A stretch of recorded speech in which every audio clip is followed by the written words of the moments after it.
Ok, bonjour tout le monde, bienvenue dans ce nouvel épisode de Sit and Talk, l'épisode numéro 8 déjà. Ça fait vraiment trop plaisir d'arriver à autant d'épisodes. Je pensais même pas en arriver jusque-là, je pensais en faire au moins 2 et puis après arrêter, mais non. Merci déjà pour tous les retours que je reçois sur les épisodes que je sors. C'est assez compliqué pour moi de répondre à chaque fois parce que... il n'y a pas de l'interaction directe. Moi, je tourne mes épisodes en avance, au minimum 2 mois à l'avance. Donc, il y a au moins 4 épisodes de près entre le moment où je tourne et le moment où ils sont diffusés. Mais cela n'empêche pas que je vous remercie infiniment pour votre soutien. Et ça fait trop plaisir, ça me motive à en créer d'autres. Aujourd'hui, on va parler business, gestion d'entreprise. Et pour ça, j'accueille Damien de la chaîne Lumétrie. Salut Damien. Salut Nico, ça va ? Ça va nickel. Yes, merci à toi de me recevoir dans ce podcast. Merci d'avoir accepté mon invitation, ça fait trop plaisir. Je vais te demander de te présenter brièvement et puis ensuite on va attaquer, on va parler vraiment dans le cœur du sujet, le business. Yes, le vrai business. Voilà. C'est clair. Je m'appelle Damien, moi je suis vidéaste, réalisateur et youtubeur. J'ai une chaîne YouTube aussi qui s'appelle Lumétrie où je partage un peu des conseils de manière générale sur la vidéo, post-production, tournage, business un peu de temps en temps. Voilà, c'est assez, c'est comme ça. Et puis en gros, moi j'ai découvert la vidéo en fait en voyage en Nouvelle-Zélande. J'avais acheté un drone, un Mavic Pro 1 à l'époque et en fait j'ai commencé à faire des vidéos en fait pour moi, pour le plaisir, tu vois. C'est là où j'ai eu un peu cette petite accroche du monde de la vidéo. Je me suis dit mais c'est trop bien en fait de faire de la vidéo. Tu peux raconter une histoire, même si mes vidéos à l'époque elles racontaient pas grand chose finalement, c'était plus des belles images. Mais voilà, je suis venu un peu comme ça dans le monde de la vidéo. Et puis après j'ai commencé en Nouvelle-Zélande, en fait, il y a une boîte qui m'a acheté des rushs de drones et je me suis dit, mais c'est trop bien, en fait, je peux vendre un peu alors que je suis en train de faire des vidéos pour moi, tu vois. Donc, ça a été un peu un petit déclencheur business où je me suis dit, ah, c'est cool, en fait, c'est pas juste le truc artistique, tu sais, le photographe dans son coin ou quoi que ce soit. Et puis, après, on va revenir dessus, mais en arrivant au Canada, je me suis dit que je me lançais pour de vrai en tant que voilà, entreprise et tout. Et puis, voilà, aujourd'hui, je suis réalisateur, vidéaste et j'ai une agence qui s'appelle l'agence Lumétrie. Voilà. En France Ouais, en France, qui a exporté depuis maintenant 8 mois. Ça dépend les gens à quel moment ils regardent le podcast, mais voilà, c'est ça en gros. Ok. Yes. Et du coup, tu étais en voyage en Nouvelle-Zélande ouais. Quand tu as découvert ça. Ouais, exactement. La vidéo. Ouais, c'est ça. Alors, je faisais un petit peu de vidéo avant, tu sais, mais de manière un peu, comme monsieur tout le monde, la photo. Hein, je faisais aussi un peu de photo au début et j'ai vraiment découvert en Nouvelle-Zélande la vidéo et c'est là où je me suis dit, mais c'est trop bien la vidéo, on peut faire plein de choses, on peut raconter des histoires, les images, c'est incroyable, surtout en drone, hein, ça a tout de suite un côté un peu spectaculaire et puis voilà, ça a été un peu le déclic dans ma tête, quoi. Donc, tu as commencé par le drone et après, tu t'es acheté un boîtier ou J'avais déjà un boîtier, c'était un Nikon D3200. D'accord. Et puis on faisait un peu de vidéo, mais comme ça, tu vois, avec ma copine, juste pour se filmer nous, quoi. Okay. Les paysages et tout. Et puis voilà, quoi, c'est un peu comme ça que c'est venu, quoi. Mais c'était plus drone, hein, quand même. Je me disais, ouais, les drones, c'était le tout début en plus, tu sais, où il n'y avait pas trop de limitations. En plus, en Nouvelle-Zélande, je sais que maintenant, c'est très compliqué de voler en Nouvelle-Zélande. Mais à l'époque, moi, il y avait genre, je sais pas, il y a eu 2-3 spots où il y a eu des panneaux interdits aux drones, mais sinon, tout le reste, c'était libre, quoi. Donc c'était assez fou et cool d'un côté, quoi. Ouais. Petite sensation de liberté, quoi, tu vois. Ouais, c'est clair. C'était en quelle année, ça ? C'était en 2017-2018. D'accord. Ouais, 2017-2018, ouais, okay. C'est ça. Donc, du coup, suite à ça, vous êtes parti au Canada, c'est ça ? Ouais, c'est ça. Alors, on a vadrouillé un peu. En fait, ça faisait... j'ai habité en tout l'équivalent de 7 ans à l'étranger, à peu près. D'accord. Ouais. Dans plusieurs pays différents ? Ouais, dans plusieurs pays. Okay. La Nouvelle-Zélande, l'Australie, le Canada, okay. Les Antilles aussi, la Suisse. Voilà, j'étais... Et puis après, en France aussi, un peu, j'ai pas mal bougé de région. Paris, Paris, c'est le grand classique, un peu... presque tout le monde, mais... mais voilà, c'est un peu ça, le truc. Et puis après, on est parti au Canada. Je suis parti au Canada avec ma femme et voilà, on a habité 4 ans au Canada et là je suis revenu depuis juillet 2022. Ouais, c'est ça, juillet 2022. Ouais, c'est ça. D'accord. Et du coup, tu t'es lancé à la vidéo quand t'es arrivé au Canada ou ça s'est passé comment tes débuts en tant que professionnel de la vidéo ? Ouais. Alors, en fait, j'ai un parcours qui est un peu atypique, c'est-à-dire que j'ai fait plein de métiers différents. Okay. Je suis quelqu'un qui aime bien m'intéresser à plein de choses, qui aime bien tester plein de trucs. Alors à tort ou à raison, parce que des fois tu t'intéresses à trop de trucs et au final tu fais pas grand chose dans un domaine. Tu sais. Mais ça te permet d'éliminer certaines choses aussi. C'est vrai, c'est vrai que ça permet. Oui, ça permet de tester et puis c'est aussi l'expérience vécue qui fait que t'aimes ou t'aimes pas et puis ça te permet de. Puis au moins tu peux le dire que t'aimes pas. Ouais, exactement. Ouais, c'est clair. Ouais, non, c'est clair.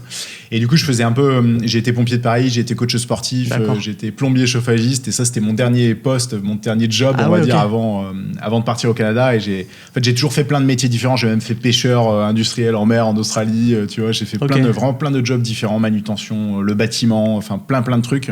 Tous les ans, en fait, je changeais de job parce que j'étais complètement instable un peu. C'était la qualification qu'on donnait en France, alors qu'au final, moi, je trouve, aujourd'hui, je le vois plutôt comme une richesse parce que, comme tu disais, je trouve que plus tu fais de trucs dans la vie, plus tu es épanoui en quelque sorte, tu vois, et tu arrives à au moins voir un peu mieux ce que tu veux faire et ce que tu ne veux pas faire dans la vie, je pense. Enfin, c'est assez généraliste ce que je dis, mais non, mais c'est vrai. Ça, quoi. Ouais. Je sais pas trop, toi si c'est un peu ça aussi. Ta philosophie un peu de vie. Ouais, j'aime bien toucher à tout, mais dans les domaines qui m'intéressent. Okay. Je sais déjà, avant de toucher à certains domaines, alors je sais pas si c'est à tort ou à raison, qu'il y a des domaines qui vont pas du tout m'intéresser. Alors toi, tu as peut-être une approche différente, tu vas y aller, tu vas te dire, en fait, non, j'aime pas trop. Ouais, c'est ça, ouais. Tu vois, j'avais fait même, je sais pas pourquoi, mais à un moment donné, je voulais faire infirmier, tu vois. J'ai fait le concours, et je l'ai foiré d'ailleurs, le concours. J'en ai passé 3, je les ai ratés, donc clairement, c'était pas pour moi, tu vois. Et après coup, je me dis, mais pourquoi je me suis lancé là-dedans? En fait, c'est pas un truc. Je sais pas, ça me correspondait pas. Il y avait peut-être l'expérience pompier, tu sais, Paris, où je me disais peut-être ça peut être cool et tout. Et du coup, tout ça, il y a aucun rapport avec la vidéo. Non, aucun rapport avec la vidéo. Ouais. Donc, qu'est-ce qui t'a ramené à la vidéo? Je te dis, en fait, c'est la Nouvelle-Zélande, ça a été vraiment un peu un déclencheur. D'accord. En plus, j'ai compris que on pouvait faire un peu d'argent avec et tout. Donc, je me suis dit, c'est trop bien. En fait, tu peux potentiellement en vivre, tu vois. Sans avoir vraiment cette idée derrière la tête, parce que c'était juste une agence qui m'achetait des rushs de drones. Je crois que j'avais vendu ça $400, plein de rushs de drones d'endroits un peu aujourd'hui interdits, tu vois. Ouais.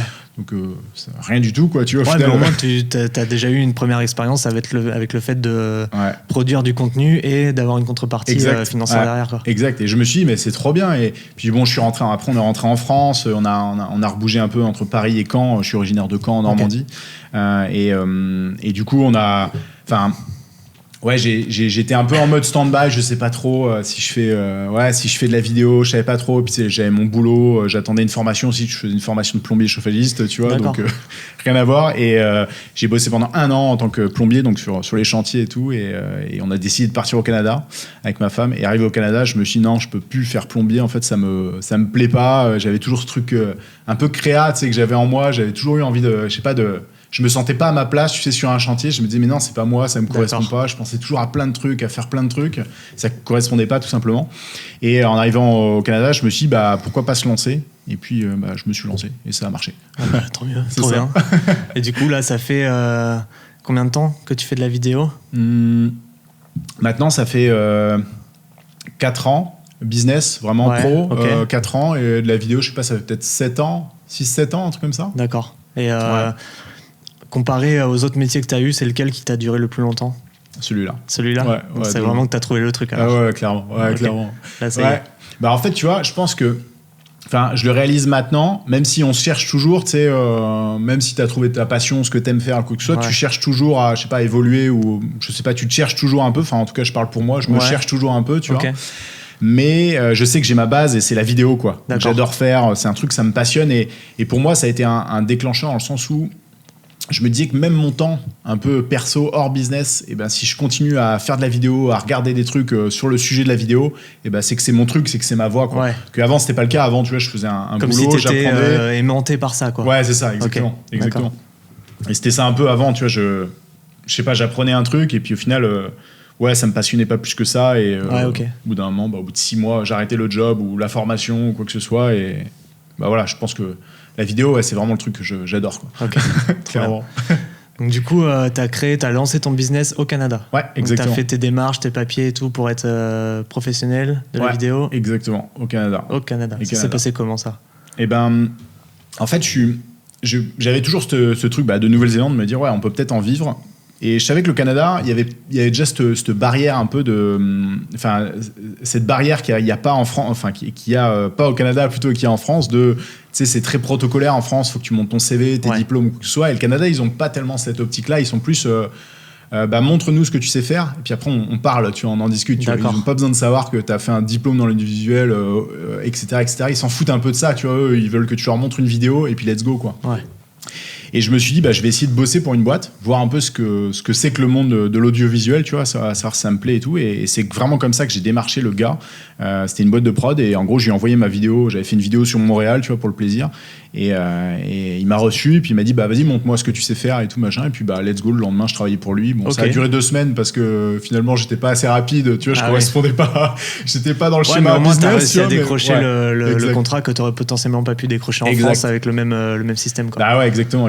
Okay. Et c'est ça, en fait, je me suis fait virer au bout de 2 semaines, tu vois. Mais en fait, ça a été ultra porteur pour moi parce que je me suis dit, mais en fait, Damien, t'es en train de refaire le même schéma que avant de bosser pour des gens, et c'était pas un truc qui te plaisait en fin de compte. Moi, l'entrepreneuriat, c'est aujourd'hui je le réalise, mais c'est le truc qui me correspond à 100%. Ouais, t'as l'âme d'entrepreneur. Ouais, exactement. C'est un truc qui me... Enfin, ça me parle complètement, quoi. Ouais. Et bosser pour quelqu'un, je me suis rendu compte que le fait de bosser pour une boîte, je le remercie d'ailleurs de m'avoir viré, parce que ça se trouve, je serais encore aujourd'hui à travailler pour quelqu'un et ça ne me correspondrait pas, quoi. Voilà. Ouais, c'est ça, exactement. Vaut mieux être heureux et être ultra occupé, enfin voilà, plutôt que d'être malheureux et d'avoir un peu plus de temps libre, de liberté. Non, c'est quoi. Clair, c'est clair. Et donc du coup maintenant t'es pro en France. Ouais, alors j'ai fait en fait au Canada, tu vois, j'ai bossé pendant 4 ans, donc j'ai bossé pour pas mal de secteurs différents. Je suis pas dans une niche, j'ai jamais été dans une niche. Alors j'ai fait du mariage un petit peu, mais plus pour des copains ou quoi que ce soit. Mais c'est pas un truc qui me plaît. Ce que j'aime faire, c'est vraiment de la vidéo promotionnelle pour les marques ou les entreprises. D'accord. Donc je ciblais quand même un petit peu, tu vois, les entreprises, et surtout je ciblais de manière avec moi ce que j'avais envie de faire, tu vois. C'est-à-dire que c'était vraiment avec ta vision. Ouais, avec ma vision et tout, tu vois. Genre, j'ai bossé pour une compagnie d'hélicoptères, pour Siemens, pour W Hotel, tu sais, le réseau Marriott. Et c'était vraiment des trucs que j'avais envie de bosser pour eux, tu vois. Et je me donnais à fond. Tu leur apportais quelque chose, ton idée, ta vision du truc, et puis eux, ils étaient chauds ou pas de le faire, quoi. Exactement. Okay. Avec un peu un truc, mes vidéos sont quand même assez dynamiques dans l'ensemble. Je me freine un peu de plus en plus avec le temps, tu sais, mais c'était très transition et tout dans tous les sens. Et je pense qu'il y a, on a tous eu cette période-là. Ouais, c'est sûr. Et les boîtes kiffaient ça parce que ça faisait un peu nouveau, alors que bon, pour nous, vidéastes, c'était pas nouveau en fait, mais tu sais, pour une boîte, certaines boîtes, c'était nouveau et tout, donc du coup, ça accrochait l'œil et tout, et voilà, choper mes premiers contrats comme ça, quoi, en quelque sorte. D'accord, ok. Et c'est quoi le tout premier contrat que tu as eu au Canada ? Tout premier contrat, c'était avec un chirurgien. Ok. Ouais, un chirurgien. Je l'ai dit d'ailleurs dans une vidéo il y a pas longtemps, tu l'as vu, ok. Ouais. Et, je peux raconter un peu l'anecdote parce que c'est rigolo. Et je pense que ça peut aussi donner un peu de la motivation aux gens de se dire que. Tu vois, on en discutait tout à l'heure, là, quand on a mangé la Nico, on se disait qu'en fait, faut pas attendre d'avoir le matos, le ceci, cela pour commencer. Et le chirurgien avec qui j'ai travaillé pour mon premier client, mon tout premier client, c'était ça. Je suis tombé sur une story d'un chirurgien qui expliquait en gros la procédure opératoire qu'il allait faire. Et je trouvais ça intéressant et je lui ai envoyé un message en mode salut, voilà, je fais des vidéos, j'aimerais bien travailler pour toi. Et le mec, il m'a répondu écoute, oui, viens, on en discute. Et puis voilà, je suis allé au rendez-vous. Alors les vidéos que j'avais à montrer, encore une fois, faut pas attendre d'avoir les meilleures vidéos du monde pour aller décrocher tel ou tel contrat. Non, parce que sinon on n'en décrochera jamais. Ouais, exactement. Et moi, c'était des vidéos de Nouvelle-Zélande que je lui ai montré, donc aucun rapport avec la chirurgie, aucun rapport avec son milieu. Et voilà, je me suis assis à la table avec lui, on a discuté un peu, savoir ce qu'il voulait, et puis à un moment donné, il m'a dit combien ça coûte une vidéo. Moi, j'avais aucune idée des prix, tu vois, c'était vraiment mon tout premier contrat. J'ai dit dans ma tête, je me suis dit 1500, ça semble pas mal comme chiffre, et je lui ai balancé 1500. Il m'a dit ok, t'es dispo quand? Et puis voilà, ça a commencé comme ça. D'accord, trop bien. C'est ça. Donc du coup, on peut revenir au sujet du podcast stratégie. Est-ce que tu avais une stratégie à cette époque-là quand tu as lancé ton business, ou alors c'était clairement on y va et puis on voit ce qui se passe? Ouais. Pas du tout. Ouais, j'avais zéro stratégie. Ah ouais. Je suis très, en fait, je l'ai compris après. Je suis très, j'aime bien pousser les portes, j'aime bien aller voir des gens, j'aime bien discuter. Je suis quelqu'un d'assez ouvert et du coup, je pars du principe que si tu veux décrocher certaines choses dans la vie, il faut pousser des portes, il faut pas attendre que ça vienne à toi, parce que tu sais, on entend souvent un peu ouais, moi je démarche pas, c'est les contrats qui viennent à moi et tout. Et oui, il y a des gens pour qui c'est le cas, tu vois. Mieux. Mais tant mieux, ouais, c'est trop bien. Franchement, les gens qui ont ce genre de contrat, c'est trop bien. Mais c'est pas la majorité des gens. Non, et c'est pas, tu vois, c'est pas le vidéaste, surtout quand tu commences et tout. Et je pense qu'il faut pousser des portes, tu vois. Et c'est j'ai envoyé beaucoup de bouteilles à la mer, tu vois. Ça, faut oser. J'ai envoyé beaucoup de bouteilles à la mer. Le chirurgien, c'était ça. J'ai envoyé une bouteille à la mer en mode salut, je fais des vidéos de Nouvelle-Zélande. T'aurais pas vu sa story, jamais tu serais allé le voir. Exact, ouais. Et puis voilà, c'est ça, je pense que c'est ça. Et du coup, en termes niveau administratif, créer sa société au Canada, c'est compliqué ou pas?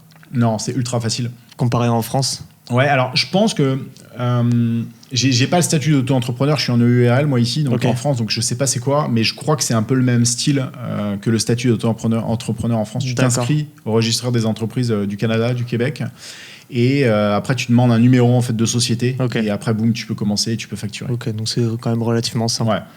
C'est pas hyper compliqué en France non plus, mais c'est qu'il y a beaucoup de démarches, beaucoup de choses à connaître aussi. Ouais. Comme tout ce qui est taxes et tout ça, parce qu'au départ quand tu crées ta société et que même si tu as le mindset d'entrepreneur, il y a tous les à côté qui vont avec, qui fait que parfois on n'est pas conscient de tout ce qui peut se passer, engendrer, tout ce que ça peut engendrer, et ça peut parfois causer des problèmes quoi, dans la vie d'un entrepreneur. Donc pour comparer Canada et France, tu penses que c'est un peu pareil ou Je pense que c'est un peu pareil, ouais. Après, ce qui change peut-être, c'est la mentalité, tu sais. Ouais, bien sûr, ça, comme partout.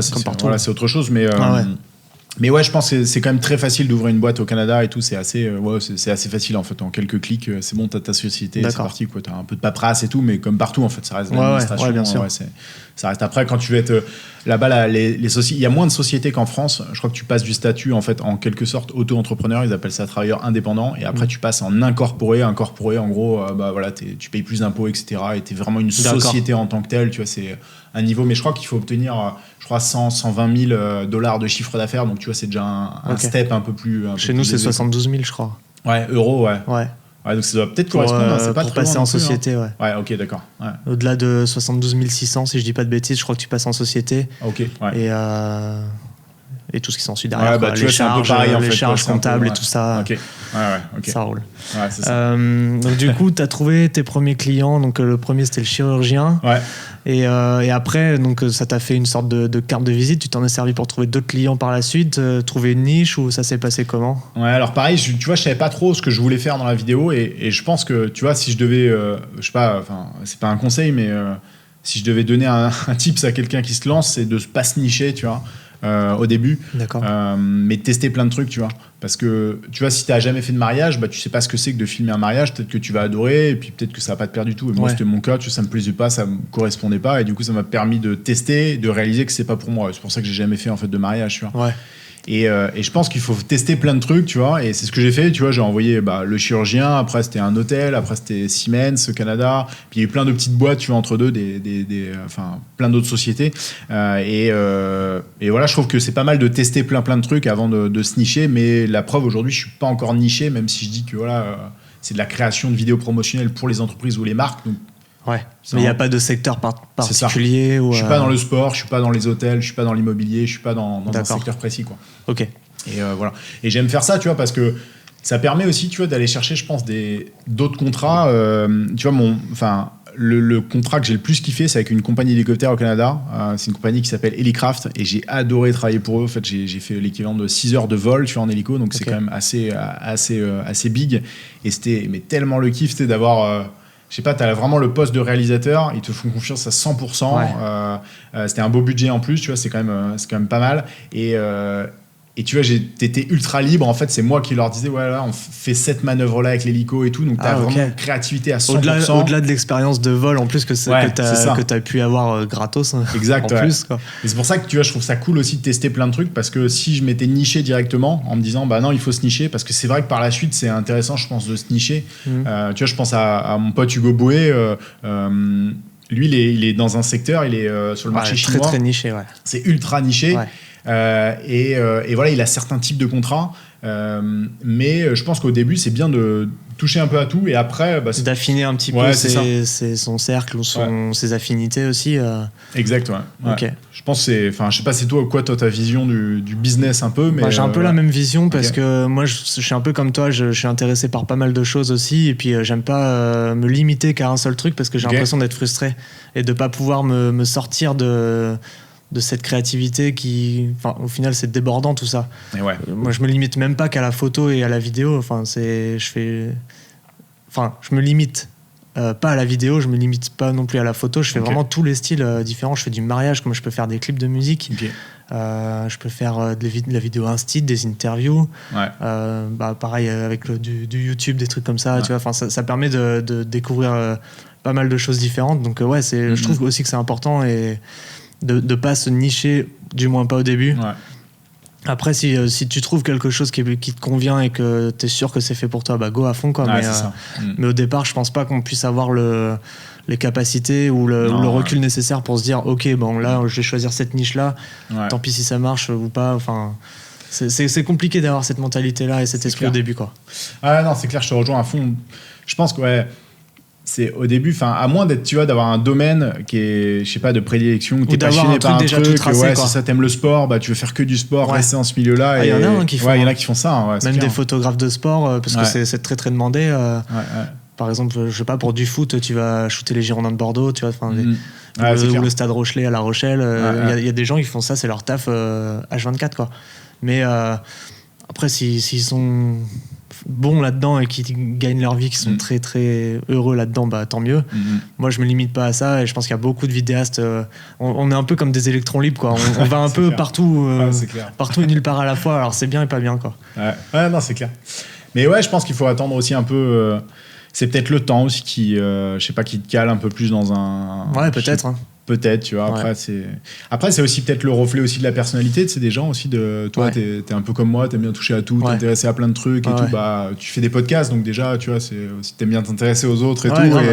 C'est un peu le reflet aussi de je sais pas, un peu de nos âmes en quelque sorte. Ouais, puis j'ai pas envie de me dire d'avoir de regrets déjà d'une part.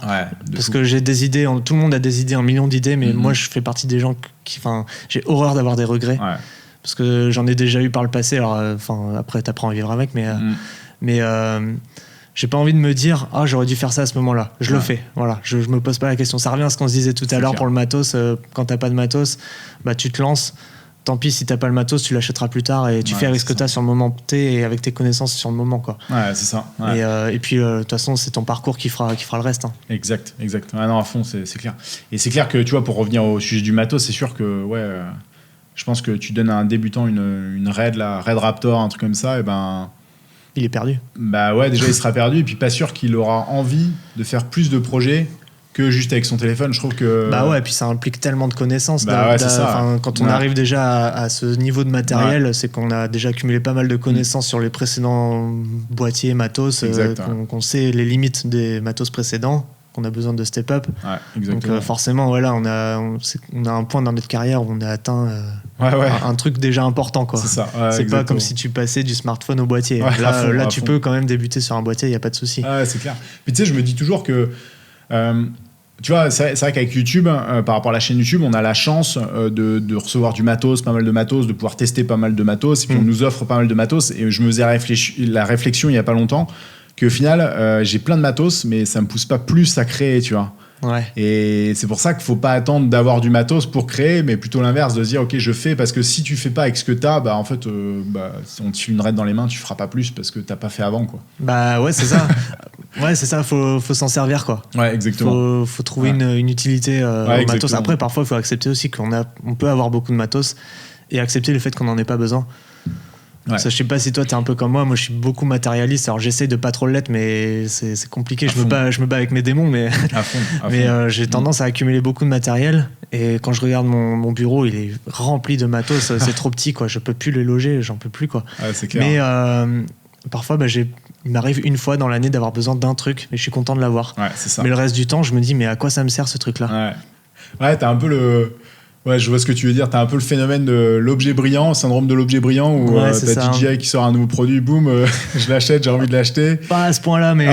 Moi je l'ai, moi. C'est vrai. Merde.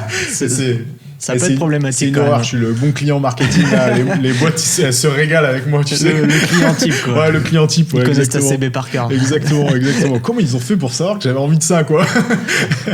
Et du coup, on peut dévier sur un sujet qui est YouTube. Ça peut être très très intéressant de parler de ça. Est-ce que, déjà, quand tu t'es lancé, est-ce que tu avais lancé ta chaîne YouTube en même temps que ton business, ou est-ce que c'est venu après? C'est venu après. C'est venu un petit peu après. Donc tu faisais déjà de la vidéo quand tu t'es mis à faire du YouTube. Exactement. En fait, j'ai commencé vraiment par la vidéo un peu voyage, comme je le disais, en Nouvelle-Zélande, en Suisse, etc. Et YouTube, en fait, j'ai lancé ça après m'être formé. En fait, je me suis formé en marketing, et j'ai commencé à faire un peu plus d'argent, à faire vraiment grossir mon chiffre d'affaires. Et après, je me suis dit, mais en fait, YouTube, c'est un truc... Enfin, je suis gros consommateur de YouTube, comme toi, Nico. Et je me suis dit, pourquoi pas moi? Et tu sais, t'as toujours un peu la peur de... Je sais pas, de se dire mais j'ai pas assez de connaissances, j'ai pas assez de ceci, cela. Et en fait, je me suis dit qu'au final, les connaissances que j'ai actuellement, ou que j'avais à l'époque, eh ben, elles pouvaient répondre à un besoin, je sais pas, d'un débutant, de quelqu'un qui connaît rien du tout à la vidéo, quoi. Et je me suis lancé, je me suis dit, en fait, si, bien sûr que tu peux apporter des forcément, peu importe le niveau qu'on a, je pense qu'on peut toujours apporter quelque chose à quelqu'un. Exact, ouais. Moi, j'ai eu exactement la même approche, du coup. Ok, tu vois, mais je pense qu'à mon avis, on discuterait avec plein de vidéastes. Là, je parle YouTube, tu vois, youtubeurs, et je pense qu'on aurait tous un peu le même raisonnement de.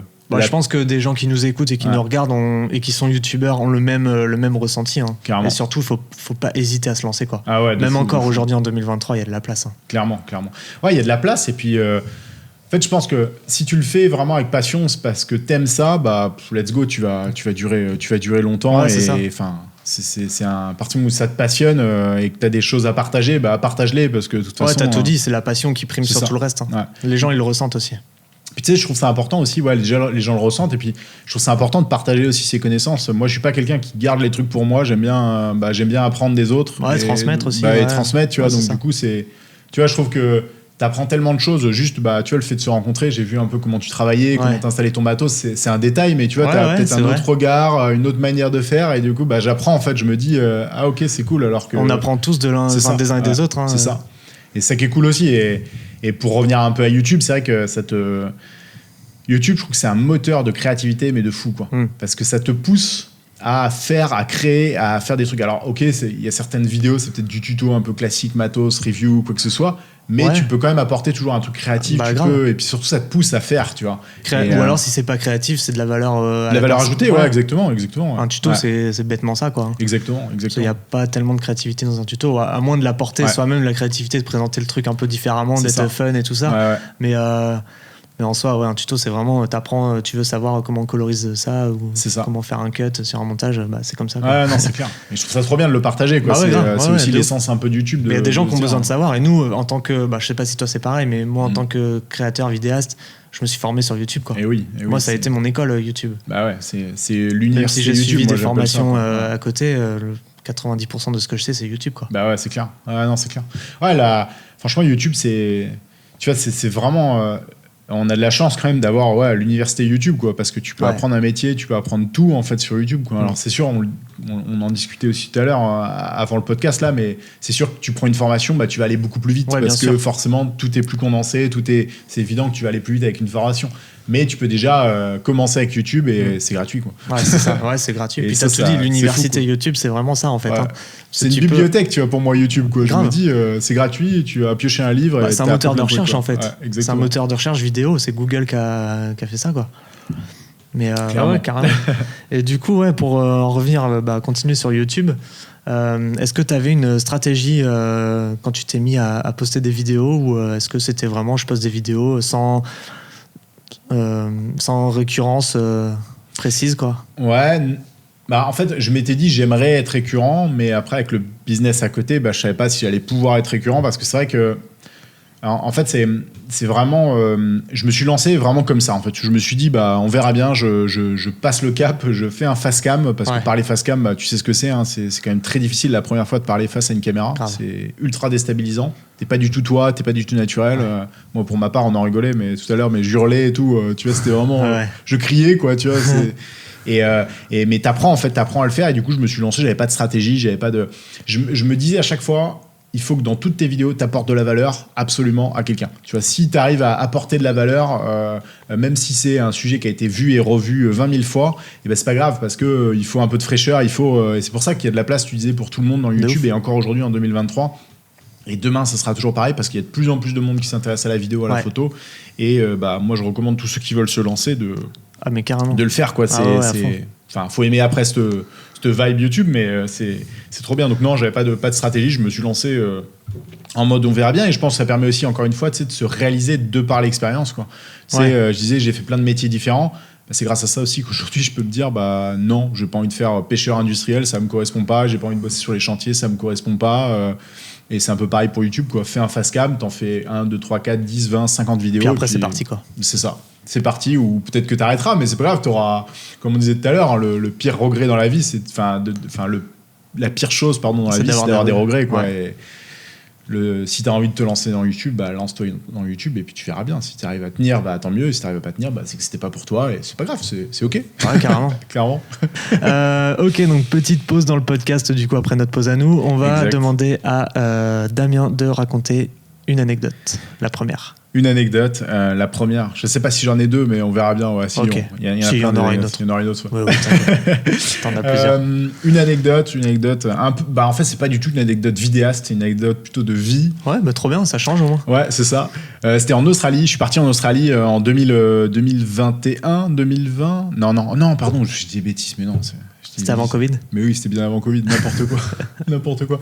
Non, c'était en 2008, oui. Pourquoi je dis 2021 tu vois, on a parlé de ce sujet-là.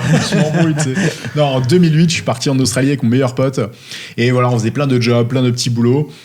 On dormait à l'arrache, on avait une voiture, on avait des hamacs et on a dormi pendant 8 mois dans la nature comme ça. Ah ouais, vous êtes parti vraiment longtemps quoi. Ouais, c'est ça, ouais. On est parti 1 an et en gros on trouvait plein de petits boulots et puis voilà, notre but c'était de faire la fête, s'amuser et puis voilà, profiter de la vie, dormir life, dans un van life exactement quoi. Van life mais hamac life, tu vois, parce que c'était une voiture, on n'avait pas de van et du coup on se disait, on voyait les gens avec des vannes, on se disait waouh, ils sont trop bien, ils ont un van et tout, ils devaient être trop bien. Nous on était dehors toutes les nuits et tout. Ah ouais. Tu vois. Mais c'était cool quoi, tu vois. Et du coup, il y a un moment donné où on était dans le nord de l'Australie, donc à Darwin, et on commençait à plus avoir d'argent du tout, c'est-à-dire que ça commençait à être un peu chaud, et on se disait, bon là, il va falloir qu'on rentre en France, parce que on commence à plus avoir d'argent, et on n'arrivait pas trop à trouver de boulot, on n'était pas dans un endroit où il y avait on se faisait recaler par des boulots comme serveur et tout, enfin bref, c'était pas le bon mood. Et il y a un mec qui nous dit, un Australien, on rencontre un Australien, il nous dit allez sur le port, des fois les chalutiers cherchent des gens, c'est pas la saison mais allez-y quand même, ça coûte rien. On prend la voiture, on y va, on fait tous les chalutiers et on trouve pas de boulot.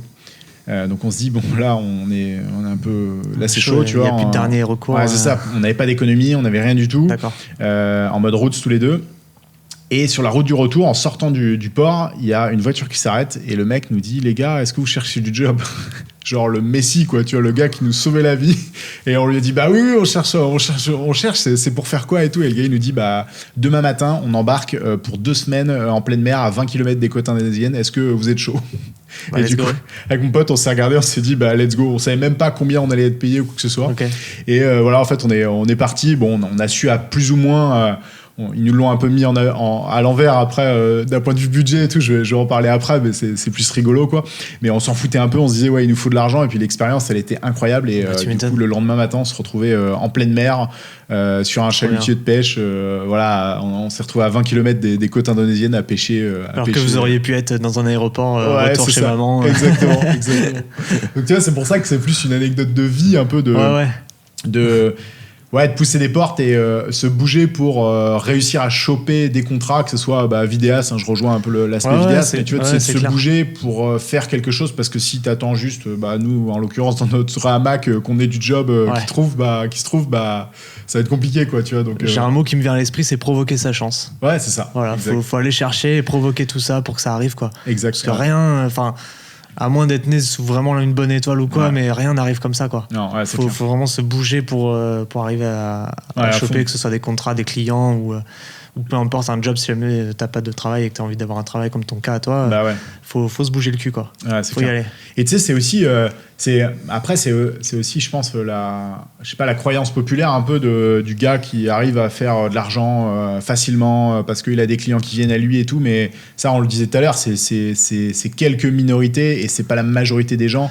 Et surtout tu sais pas le passé de ces gens-là, ça se trouve ils ont fait plein de choses, ils ont galéré avant, en général c'est le cas, et c'est souvent le cas d'ailleurs. En général c'est le cas, et c'est le côté bénéfique de tous les sacrifices que tu as pu faire par le passé, c'est qu'un jour tu puisses en profiter de tout ça. Enfin, je constate ça chez beaucoup de personnes qui, au jour d'aujourd'hui, ont entre guillemets réussi, même si réussir, pour moi, ça ne veut pas forcément dire grand-chose, mais ça cache combien d'années de se priver d'aller en vacances, de se priver de voir sa famille, ses amis, de faire des sorties, tout ça juste pour mettre de l'argent de côté, ou alors bosser pour penser à son avenir. C'est ça. Tu vois, c'est un état d'esprit, je pense qu'il faut adopter au fil du temps. Clairement. Ouais, et puis il y en a qui n'en ont pas pris conscience. Ah non, c'est clair. C'est surtout ça aussi. À fond. Et je pense que c'est aussi le propre de l'être humain. On voit toujours la réussite d'une personne, mais en fait, tu sais pas que pendant 20 ans, le gars, il a fait plein de trucs, comme peut-être ce que tu es en train de faire toi, en train de essayer de te lancer en tant que vidéaste et tout. Si tu es un vidéaste débutant là, qui nous regarde, grave. Et peut-être que tu es en train dans cette phase un peu de galère où tu essaies de trouver des contrats, tu sais pas trop. Et puis surtout, faut pas décourager. C'est ça, exactement. Je pense que tu vas me rejoindre là-dessus et tout le monde, tous ceux qui écoutent et qui regardent ce podcast et qui ont ce ressenti là vont me rejoindre aussi. Mais quand tu es vraiment passionné par quelque chose, mais genre vraiment, tu vois, il y a rien qui peut t'arrêter. Clairement. Moi, je pense, mais en tout cas, c'est mon ressenti. Moi, il y a rien qui va m'arrêter d'aller où j'ai envie d'aller. C'est ça. C'est ça. Je suis passionné par ça jusqu'au bout et peu importe ce qui se passe, il y a rien qui me fera baisser les bras, quoi. Non, c'est clair. Même si tu rencontres des échecs et t'en rencontreras toute ta vie. C'est pas grave. Il faut les surmonter, tout ça. Enfin, c'est ça. Je me transforme en moralisateur. Non, mais c'est trop bien. T'as raison. Enfin, je te rejoins à fond. Et tu vois, d'ailleurs, ça me fait penser à un bouquin que je recommande à tout le monde de lire. C'est un bouquin de Ryan Holiday, ça s'appelle L'obstacle et le chemin. Je sais pas si tu as lu. Je suis pas du tout lecteur, moi. Moi, je l'étais pas, et ce genre de bouquin, c'est ma Bible, vraiment, ce bouquin-là. D'accord. C'est sur le stoïcisme, et en gros, c'est fait des choses, et c'est pas grave si tu as des échecs dans ta vie. Il y a plein de choses, et c'est grâce à ces échecs-là en fait que ça te permet d'avancer, d'aller encore plus loin, et encore une fois de l'expérience ou quoi que ce soit. Et encore une fois, c'est à pousser des portes que tu vas réussir à choper des contrats. C'est ça, se foutre dans des situations un petit peu inconfortables pour, tu vois, ça revient aussi à ce qu'on disait en off tout à l'heure, sortir de sa zone de confort pour essayer de provoquer autre chose qui nous arrive pas et qu'on a envie que ça nous arrive, mais si jamais on le fait pas, on sait pas que ça peut arriver. Il faut juste provoquer cette chance là, quoi. Exact. Non, mais tout peut arriver si jamais on se donne les moyens, quoi. Non, c'est clair, à fond. Je crois plus en... Tu sais, on dit toujours, lui, il a du talent et tout, il est né comme ça et tout, et je crois pas trop au talent, en fait. Moi, je crois plus que le talent s'apprend, tu vois. Bien sûr. Et tu vois, il y a pas de gens qui... Tu sais, on dit toujours, mais lui, il a des capacités physiques. Alors, bien sûr, tu as quelques capacités physiques qui te permettent de faire certaines choses et d'autres pas, mais je pense que c'est plus l'évolution de toute ta vie qui fait que tu arrives à faire quelque chose et être un peu l'élite dans ton domaine, ou tu vois, genre, je sais pas, je pense à Usain Bolt, mais... Usain Bolt, il s'est entraîné énormément, il a fait plein de sacrifices, et tu sais pas en fait son passé. Peut-être que si tu compares deux enfants, peut-être qu'il y en a un, il courait plus avec son papa, donc forcément il a développé des aptitudes à courir plus, et c'était Usain Bolt, et tu vois, et c'est toute sa vie en fait qui fait que, tu vois, c'est pour ça qu'on voit toujours la réussite finale en se disant waouh et tout, mais oui, mais lui il est grand, il est fort, il est ceci. Et puis c'est humain aussi de se comparer aux autres. À fond. Tu vois, on voit toujours la réussite des autres et on compare à nos échecs, entre guillemets, tu vois, l'échec, mais ça nous fait nous rabaisser nous-mêmes, alors qu'au contraire, non, il faut qu'on s'élève nous-mêmes. Il faut qu'on prenne conscience que on est capable aussi d'arriver là où on a envie d'arriver si jamais on s'en donne les moyens et si on arrête de se comparer aux autres, surtout. C'est clair. Parce que je pense que le fait de se comparer, c'est quelque chose de très négatif et ça apporte rien en fait. Non, aussi bien à la personne à qui tu compares, même si elle le sait pas, que à toi-même, parce que si jamais... je sais pas, un jour tu rencontres cette personne-là et tout, je sais pas, je trouve ça bizarre de se comparer aux autres. Moi, je l'ai fait, donc je suis le premier à pouvoir en parler parce que je l'ai fait, j'en ai fait partie des gens qui se comparent aux autres, mais j'ai appris que c'était pas quelque chose de bien. Quand tu étais au Canada, comment s'est passée l'évolution? Parce que tu as eu tes premiers clients, tout ça, mais après il a fallu voir un petit peu plus sur le long terme, j'imagine. Comment ça s'est passé l'évolution de ta société? Est-ce que tu avais un business plan, comme les gens aiment bien l'appeler? J'avais pas de business plan, mais je me suis formé en marketing. D'ailleurs, je recommande à tout le monde de se former en marketing. C'est la clé de votre réussite ou de votre échec dans le monde de la vidéo ou même dans n'importe quoi. J'en suis convaincu. Alors, j'avais pas de stratégie. Ma stratégie, c'était de me dire, ok, il va falloir que je délègue à un moment donné pour grossir un peu, que ce soit en chiffre d'affaires, et puis surtout me libérer plus de temps, parce qu'avec YouTube, il me fallait encore plus de temps. Et aujourd'hui, je le vois, là, de ce premier trimestre 2023, ma stratégie, c'est de me mettre que sur YouTube. C'est pour ça que j'ai pas encore commencé à démarcher des clients en France, parce que le but, c'est de me mettre que sur YouTube pendant 3 mois pour faire un petit test, de savoir un peu est-ce que j'arrive à choper des sponsors ou non, est-ce que j'arrive à augmenter un peu mon audience, etc. Donc tu vois, c'est un petit challenge perso versus business, quoi. Mais il y a de la stratégie aussi dans tout ça, quoi. Exactement, il y a de la stratégie aussi dans tout ça. Et au Canada, j'ai délégué de plus en plus de projets. Et d'ailleurs, je continue à travailler avec le parc olympique au Canada. En gros, c'est un stade où il y a plein d'événements sportifs et musicaux et autres. Et en gros, je travaille avec un autre vidéaste. Donc du coup, on a un peu ce contrat-là tous les deux. Et il travaillait pour moi. C'est un vidéaste indépendant, tu sais. mais bref, et en gros, quand tu délègues, tu arrives à décrocher énormément, enfin, à avoir beaucoup de temps pour toi. Et c'est ce qui m'a permis aussi de faire un peu mon côté business B2B et YouTube, qui est encore un autre business.